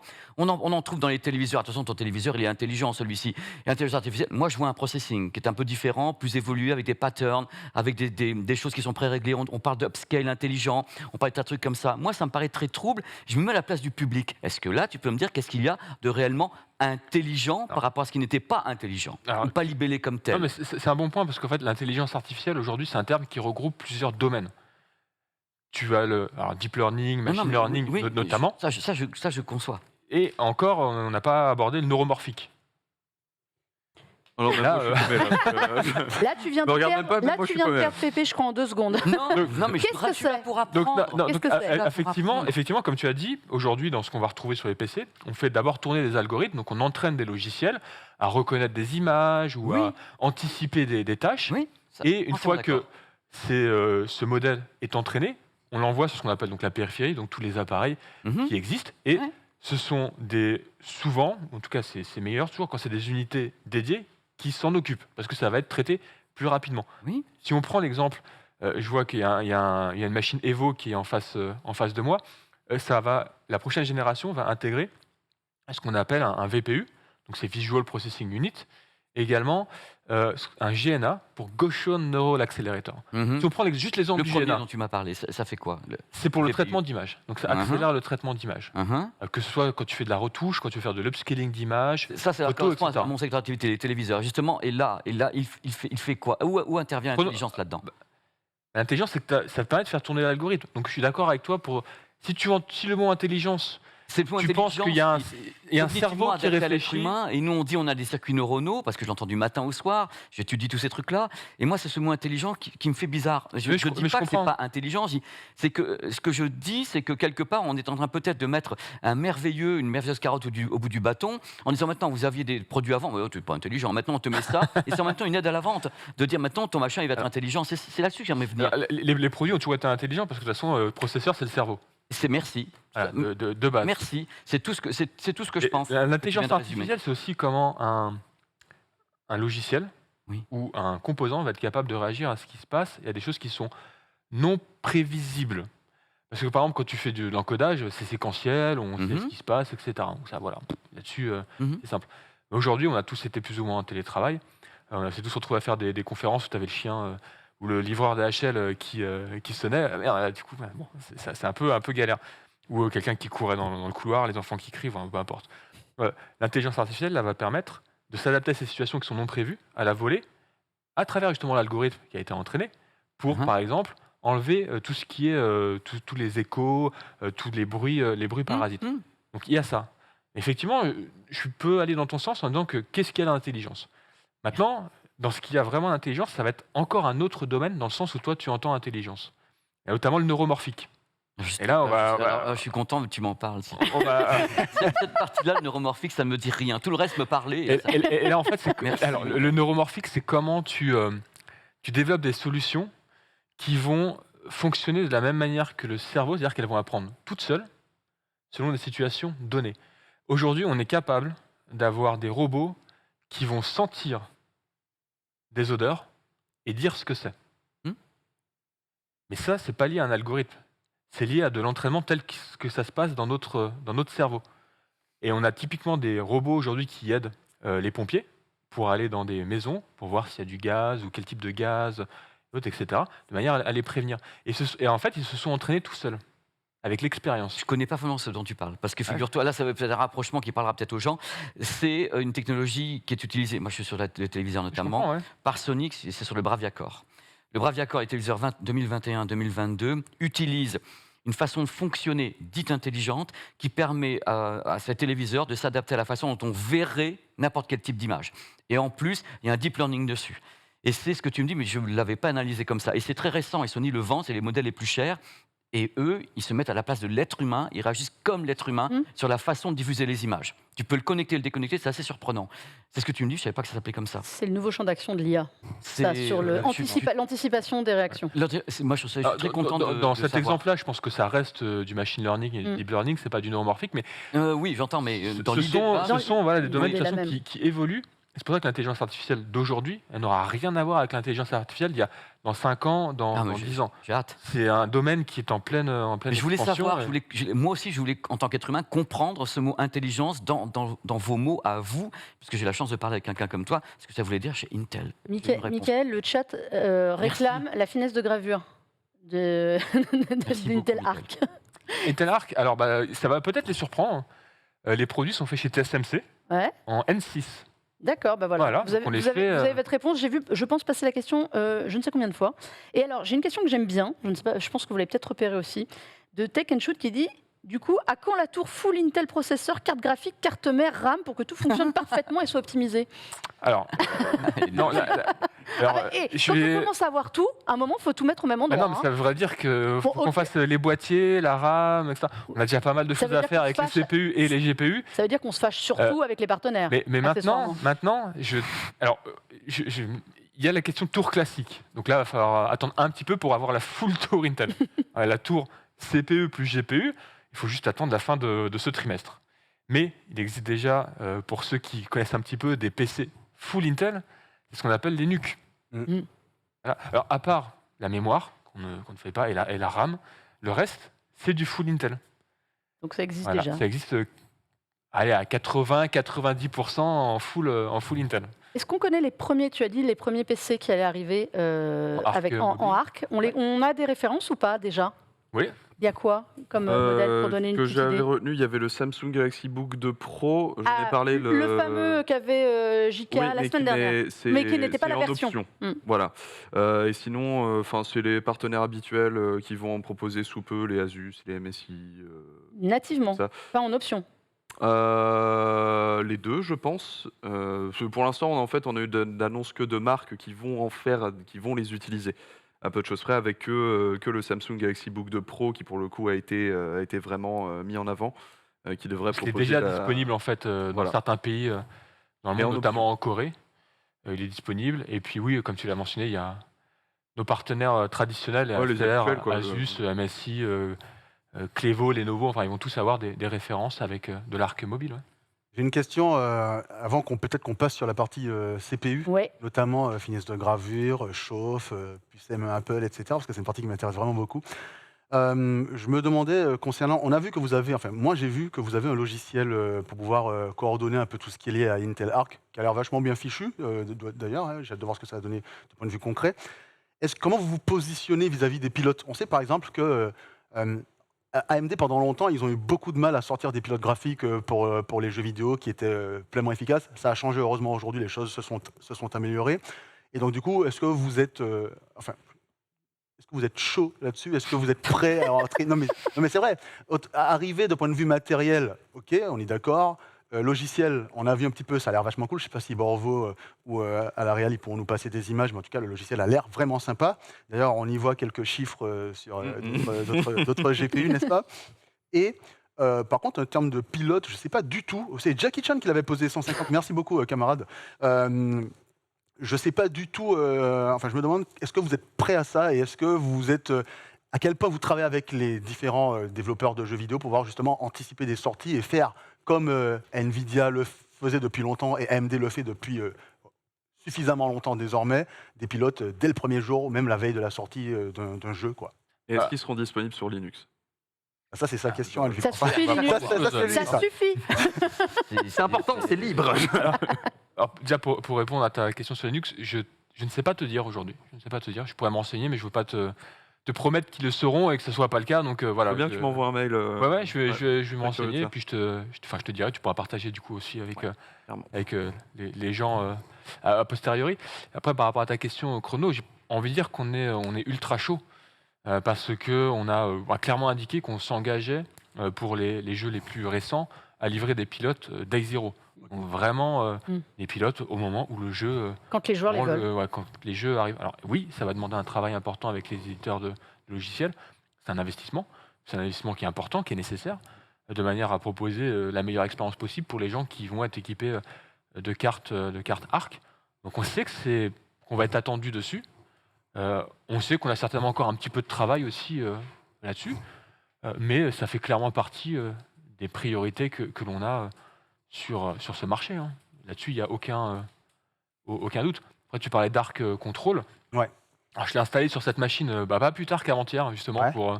pour l'essayer. Pour aller allumer C'est quoi cette machine? C'est un Asus ROG Flow Flow Z13. Z13, exactement, ouais, qui fait du coup mélange. Je suis en train de le tester en fait. Mélange tablette et puis portable. Donc j'engage, même si vous avez de l'Iris, vous pouvez télécharger les derniers pilotes et ça vous permettra d'installer Arc Control. Donc c'est un panneau de contrôle, comme son nom l'indique, qui va permettre de gérer tous les paramètres graphiques, qui va permettre également de gérer tout ce qui est streaming. Et également de gérer vos jeux et autres. Donc c'est vraiment un outil qui est complet. Et petit point qui est intéressant, qui a été pas mal retenu, je sais que ça peut faire peut-être plaisir à certaines personnes du chat, c'est qu'il n'y a pas besoin de s'inscrire pour l'utiliser. Il n'y a pas besoin de créer de compte et autres. Vous l'installez et hop, c'est bon, vous pouvez l'utiliser. J'ai une On voit les question, images, là. j'ai une petite question du chat de Kilou4 TV qui me dit: est-ce que Intel travaille avec OBS pour permettre l'encodage GPU via les cartes graphiques ARC?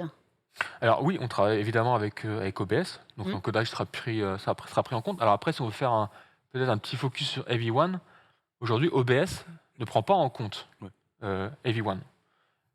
On travaille avec eux pour que ça arrive le plus rapidement possible. Mais de base, oui, évidemment qu'on travaille avec OBS pour qu'ils tirent parti des ARC. J'ai vu deux questions intéressantes. Je sais qu'il faut passer à la Vas-y. partie CPU, mais c'est Ouais. tellement, Il y a plein de choses intéressantes dans le chat. On essaye de Ah tout oui, c'est voir et de tout super. répondre. tellement mais... intéressant. J'ai vu. Non, alors, je reviendrai. premièrement, pourquoi est-ce que vous passez par TSMC pour les GPU, tiens, alors que Ah, que vous avez vos chaînes. Ouais. Ouais, tout à fait. Non, ça, mais c'est vraiment une question que j'ai trouvée intéressante parce que c'est vrai que j'y ai pas pensé. Pourquoi? En fait, on va être très pragmatique là-dessus. Et ça fait partie de toute façon de notre stratégie. Alors, dans notre jargon interne, c'est IDM 2.0 pour Integrated Direct Manufacturer, qui en gros en français, ça se traduit par une société qui fait tout de A à Z. La stratégie 2.0, qui est liée au retour de Pat Gelsinger, pour ceux qui est notre nouveau CEO, pour ceux qui connaissent, elle est ultra pragmatique et ambitieuse. C'est on continue d'investir dans nos usines, donc on construit des usines pour nous. 2, quand c'est pertinent, on va faire appel à des sociétés, des fondeurs externes pour certains de nos produits. Et puis 3, on va ouvrir des lignes de production pour des sociétés qui veulent faire fabriquer leurs propres processeurs dans nos usines. Donc, en adoptant cette stratégie, on va choisir selon le produit quel va être le moyen de fabrication, soit nos usines, soit via un partenaire. Donc, c'est extrêmement Faut laisser de extrêmement la place pragmatique. pour Oppo, on a dit Ok. tout à l'heure. C'est ça, en fait. du coup, la Pour ceux qui deuxième- ont suivi l'émission. Et du coup, la deuxième question que j'ai vue, et pareil, hein, super intéressant, c'est Dayozard Ah, on est sur la même. qui demande si vous allez produire vous-même tous vos GPU, ou bien est-ce qu'il y aura des partenariats comme il y a chez Nvidia avec Asus, MSI, etc., ou bien comme il y a chez AMD avec Saphir, et puis... Attention. Moi, je trouve que c'est intéressant comme question. Je pense que tu connais la réponse. Moi, je le c'est vois ça venir parce que je le vois. Alors, vas-y, réponds. Eh ben, pas de commentaire là-dessus pour le moment. Voilà.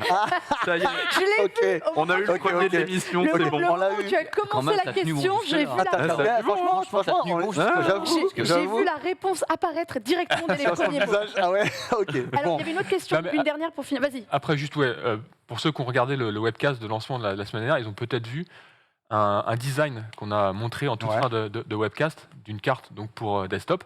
On l'a montré dans le Vous JDF l'avez montré, précédent. voilà, Mm. donc design qui a, je crois, eu quelques retours assez positifs. Moi, j'ai eu pas mal d'appels. Oh, faut que tu m'en aies une, faut que tu la ouais. gardes, Ouais, etc. ouais. Mais c'est juste un exemple de design. Ça Ok, ne présume en rien ok, de ce qui arrivera pour les cartes desktop. Ouais. ok. Officiellement. on Le entend. tarif, pour finir. Résumant rien officiellement.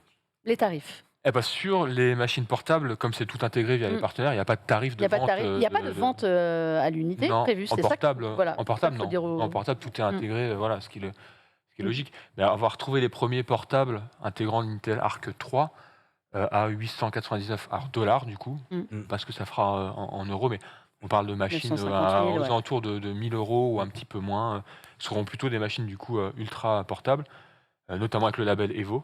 Donc, du coup, ça permet d'avoir ce qui se fait de mieux en termes premium pour les portables. J'ai vu d'autres questions intéressantes, les Il y a gars. Ah oui, plein de il y en a questions. Les gars, plein. vous m'emmerdez là. Alors, moi, j'aime Honnêtement, bien la dernière. plein. Je ne sais pas si tu la vois, Franchement, Michael, vous pour fatiguez, là. répondre. Je m'occupe. Alors, donc, c'est Taylor qui nous dit: je m'occupe des achats dans un centre de recherche qui bosse entre autres sur de l'IA. Nos chercheurs ne jurent que par des GPU grand public pour leurs travaux, pour le rapport prix-performance. La solution ARC serait-elle une alternative? Alors, excellente question. Et en fait, il y a plusieurs. Non, mais c'est vrai, mais non, mais c'est Il nous très reste 23 intéressant. minutes. Hein. Ok, je vais essayer de la faire en moins d'une minute. Parce qu'il y a plusieurs éléments de réponse. Et c'est très dépendant en fait du workload qu'ils sont en train de faire. Il y a certains workloads qui vont mieux tourner sur les GPU d'une manière générale. Et puis on a d'autres workloads qui vont mieux tourner sur d'autres composants. Je peux peut-être juste prendre un exemple. Et c'est souvent, il faut comprendre que quand on a des composants pensés de base pour des tâches, ils seront toujours plus performants que des composants qui sont utilisés de manière, comment dire, parce qu'ils existent et on sait que ça va tourner. On a développé une puce dédiée à l'intelligence artificielle via notre entité Habana qui s'appelle Gaudi, comme Comme... l'artiste. Très bien, très bon choix. Et AWS commence à les utiliser dans leurs instances, et c'est pas moi qui le dis, c'est AWS, c'est que ça apporte un rapport perf-prix-consommation meilleur de 30 à 40% que les solutions GPU. Voilà.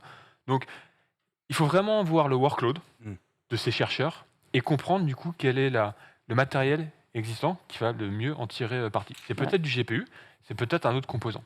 Donc c'est pour ça que c'est une question qui est très générique et c'est très difficile d'apporter un élément de réponse précis. Ça dépend C'est très des- dépendant de l'usage. Donc, Taylor, tu appelles Michael pour voir avec lui directement les besoins. Ah, mais je pourrais le mettre non, mais s'il le veut, je pourrais le mettre en relation avec des gens chez nous, il n'y a aucun problème Mais là-dessus, voilà. évidemment. Et bien voilà. Du coup, Chrono, CPU, tu voulais on parler passe la ouais. partie Allez, CPU parce que vas-y, c'est quand même une parce que partie sinon, très intéressante. sinon on je ne trouve, parlera jamais de vos produits en test. Bah les ouais, mecs. non, Donc mais c'est voilà. clair.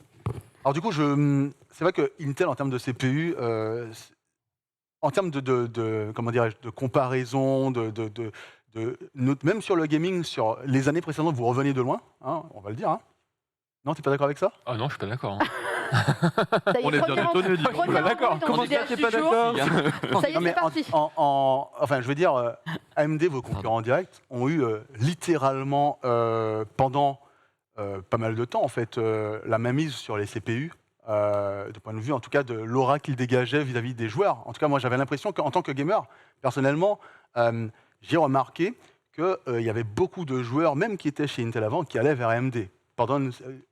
Depuis, on va dire, certaines architectures zen. On fait tous des erreurs. Non, mais il est insupportable. Cette réponse est fabuleuse. Non, mais je vois, enfin, je Tu vois ce comprends que tout à je veux fait. dire. Non, mais Tu vois ce que je veux je dire. vois ta question, mais effectivement, il y a eu de la concurrence. Enfin, il y a toujours eu de la concurrence d'ailleurs. Oui. Faut pas se leurrer, qui était plus ou moins importante, plus ou moins Disons que, présente. sur ces 2, 3, voire 4 dernières années, vous avez enfin eu de la concurrence sur un secteur haut de gamme. Là où AMD se contentait généralement, particulièrement à la période Phenom, d'être sur de l'entrée de gamme, là vous avez enfin, depuis 3-4 ans quand même, pris quelques coups, en redonné d'autres. Il y a eu un vrai duel qu'on n'avait pas vu depuis Bah, on- quelques temps quand même. Oui, il y avait des solutions concurrentes, effectivement. Enfin, non, mais faut pas. Non, mais faut pas. Effectivement, qui pouvaient être plus ou moins performantes selon le secteur, selon aussi le prix, enfin le positionnement ou autre. Bah, aujourd'hui, si on regarde la 12e gêne, par exemple, Mm. je crois qu'il suffit de regarder les différents tests qui ont été faits. Il n'y a pas photo en termes de performance, que ce soit en jeu ou en applicatif. C'est aujourd'hui ce qui se fait de mieux. Et j'ai envie de dire, surtout, quel que soit le budget. Et moi, c'est un truc que je retiens avec cette 12e gêne, c'est que la gamme, elle est ultra complète et ultra pertinente, quel que soit le budget. On prend des i3 par exemple, on prend des i5, i7 ou i9. À chaque fois, ça va amener quelque chose qui est ultra pertinent, notamment en jeu. Alors on a le i5 12400F qui est reconnu pour se monter une machine milieu de gamme gaming. Bon, aujourd'hui, il n'y a pas mieux en rapport pair-free. Mais même des solutions de type i3, 12300 par exemple, qui avec leur nombre de cœurs et leur fréquence, pour des machines de gaming à petit budget, il y a juste pas mieux, quoi. Il y a pas mieux. Et ça tourne. Alors évidemment, en termes de durée de vie de la machine, ça va être moins long qu'un Forcément. i7 ou un i9. Mais du coup, quel que soit en fait le positionnement tarifaire, on a une solution avec cette 12e gêne. Je crois que tu touches en fait là d'où j'aurais dû partir. C'est qu'en fait, c'est vrai que je parlais de rapport performance-prix. Cette année, vous êtes bon, mais certaines années précédentes, vous étiez moins bon en rapport performance-prix à proprement dire. Bah, c'est toujours bien de s'améliorer. On est d'accord, et c'est tout. Et c'est tout. Le but. Et de toute façon, pas votre rôle. on a été assez clair, c'est-à-dire que quelle que soit la gamme de produits, donc desktop, notebook, peu importe, notre objectif, c'est d'être les leaders d'ici 2024-2025, quelle que soit la gamme de produits. On a une gamme de produits qui est ultra large, parce que vous, il y a desktop, notebook, serveur ou autre. On a cette ambition, et c'est pas pour rien qu'il y a un rythme qui est effréné chez Intel. C'est un des moteurs depuis le retour de Pat Gelsinger. Et c'est intense, alors c'est ultra excitant, parce que du coup, il y a des produits tout le temps, ça va super vite. On a une roadmap qui est ultra claire et ultra Rien que là, vous prometteuse. avez sorti encore des C'est processeurs là. voilà, Quoi.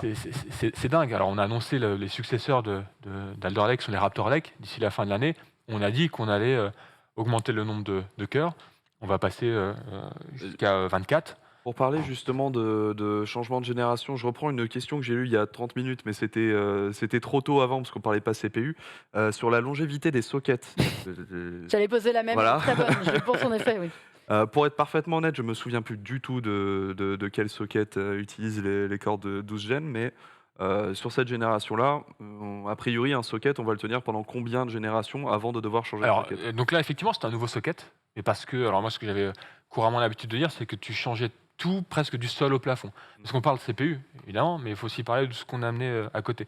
Donc le PCI Gen 5, support de la DDR5, La DDR5, quoi. Wi-Fi 6E aussi. On pourra même en parler parce que c'est important pour les portables. Donc il y avait vraiment de grosses évolutions au sein même de la plateforme. Aujourd'hui, Raptor Lake, donc, qui arrive d'ici la fin de l'année, utilisera le même socket. D'accord. Donc je n'irai pas plus loin sur la feuille de route. On sait que après, ce sera Meteor Lake, mais on n'a pas précisé aujourd'hui quelles seraient les caractéristiques de Meteor Lake. Mais d'ores et déjà, Raptor Lake, qui va amener plus de cœurs, sera compatible avec le socket existant, donc le socket des 12e gènes.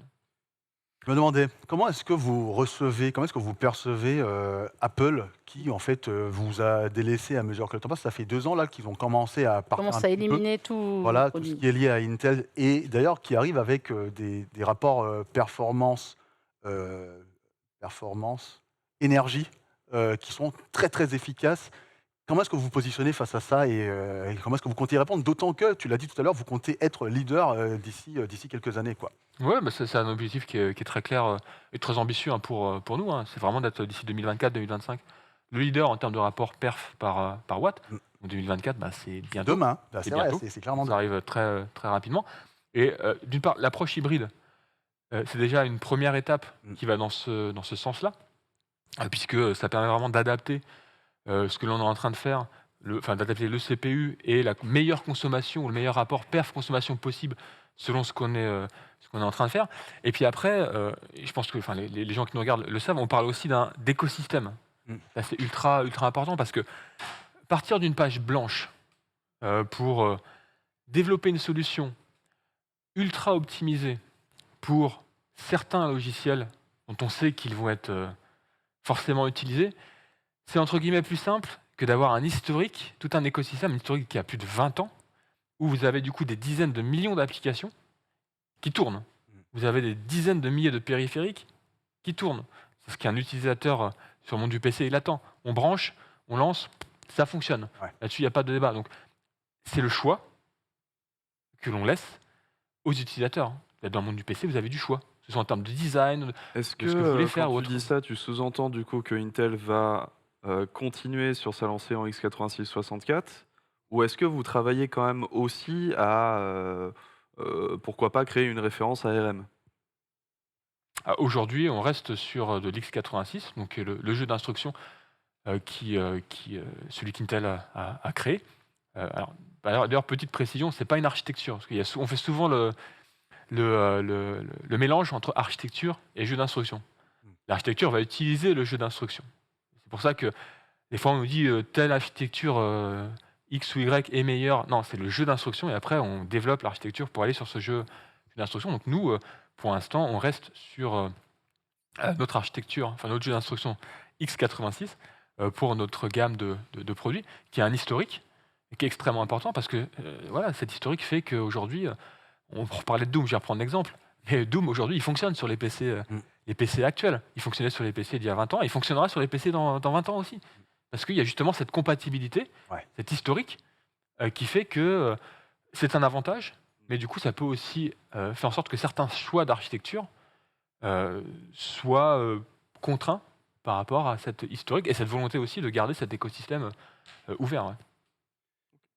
J'avais une question Ah oui, alors c'est quelque chose qu'on lit beaucoup, que je vois beaucoup notamment passer dans le chat, et c'est clairement, moi j'aimerais bien avoir ton ressenti dessus, c'est que souvent, tu vois, on lit des comparatifs de finesse de gravure, où on voit, Intel ils sont à, je sais pas moi, à 10, AMD ils sont passés à 7 ou à tu vois. Et moi j'aimerais savoir, parce que moi j'ai une idée peut-être de ce que tu pourrais répondre à ça, parce que j'ai déjà lu des arguments contradictoires et intéressants, mais du coup, pourquoi est-ce que les gens restent basés sur... On sait que plus c'est gravé fin et plus c'est efficace en termes énergétiques, etc. Mais qu'est-ce que ça veut dire, en fait comment tu te défends face à des gens qui disent « Ouais, ils sont pas gravés, ils sont gravés tant, alors qu'eux, ils sont gravés tant ».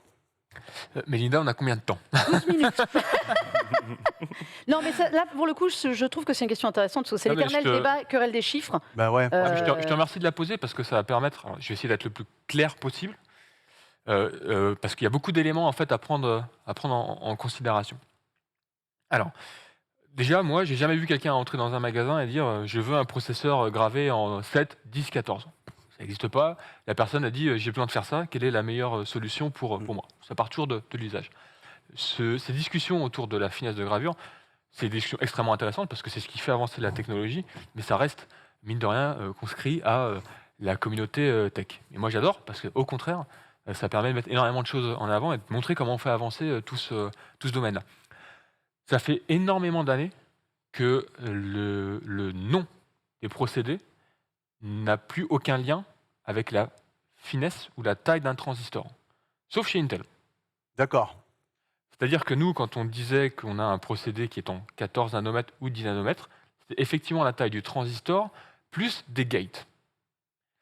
Chez les autres, ce n'était pas forcément le cas. Et d'ailleurs, ce n'est pas moi qui le dis, c'est eux qui le disent. Ok. Vous tapez sur Google que signifie TSMC N6, N7. D'ailleurs, ce n'est pas TSMC 7, c'est N. Donc c'est un nom d'un procédé de fabrication. Et vous allez trouver des interviews des CTO, donc des Chief Technical Officers, qui vous disent mais non, ça n'a pas de rapport avec la distanciation physique. Parce que ce qui fait la pertinence d'un procédé de fabrication, enfin, il y a 3 éléments. Il y a effectivement la densité, donc c'est le nombre de transistors qu'on est capable de mettre sur une surface donnée. Il y a la conception même du transistor. Chaque fondeur a des transistors différents, donc ils n'auront pas les mêmes caractéristiques. Et il y a la consommation de ce transistor. Vous prenez ces 3 éléments, vous les mélangez, et ça vous donne un procédé de fabrication. C'est pour ça qu'on ne parle pas forcément d'une finesse de gravure, on parle d'un procédé de fabrication. Donc aujourd'hui, chez Intel, le procédé qu'on trouve ici, c'est l'Intel 7, qui était avant celui qu'on appelait Intel 10 nanomètres Super Fine Enhanced. Donc Intel 7, c'est quand même plus simple. Alors chez nous, on l'appelait le plus. Alors, pas pour le 10. On a fini par arrêter, on a juste on a rajouté des plus chaque année. Et pourquoi? Parce qu'en fait, on restait sur du 10 nanomètres, mais on a amélioré le transistor, ce qui amenait 20% d'amélioration en termes de performance par watt, sans changer la taille du transistor, parce qu'on travaillait sur le transistor. Donc, c'est effectivement un sujet qui est complexe. Il faut bien comprendre qu'une dénomination, il n'y a pas aujourd'hui de consensus parmi tous les acteurs pour savoir comment on va nommer et comparer. Mais in fine, ce qui intéresse l'utilisateur, c'est qu'est-ce que je vais pouvoir faire avec ma machine.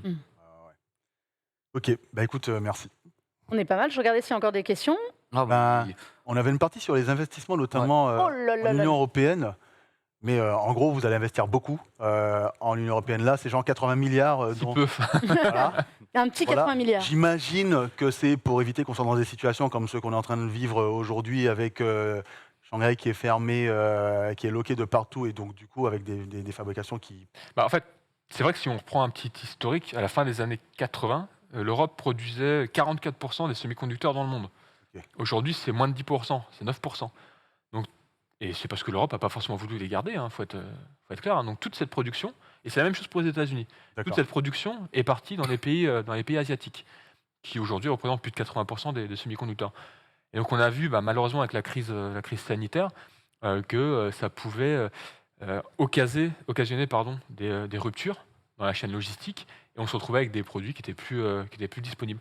Donc l'objectif de l'Europe, et auquel nous en tant qu'Intel on souscrit totalement, c'est d'avoir des capacités de production qui soient mieux distribuées dans le monde et à travers les différentes régions. Et donc du coup on va investir très fortement en Europe, 80 milliards d'euros sur les 10 prochaines années, notamment via la construction d'une nouvelle usine en Allemagne, donc à Magdebourg, qui sera opérationnelle en 2026 et qui sera à l'état de l'art en termes de finesse de gravure, des procédés de fabrication chez Intel. Et on va aussi augmenter les capacités de production d'une usine qu'on a en Irlande. Peut-être que les gens ne le savent pas, mais on a déjà une usine en Irlande, de manière à doubler la capacité de production et passer sur de l'Intel 4, donc qui est le procédé qui suit Intel 7. Et puis sur le plan français, on a aussi annoncé l'ouverture d'un centre de R&D dédié HPC AI qui va à terme recruter 1000 personnes. Et ce qui est intéressant, c'est que toutes ces annonces, en fait, ça permet de recréer un écosystème sur le sol européen, de la conception, à la fabrication, à l'assemblage et du coup à la vente.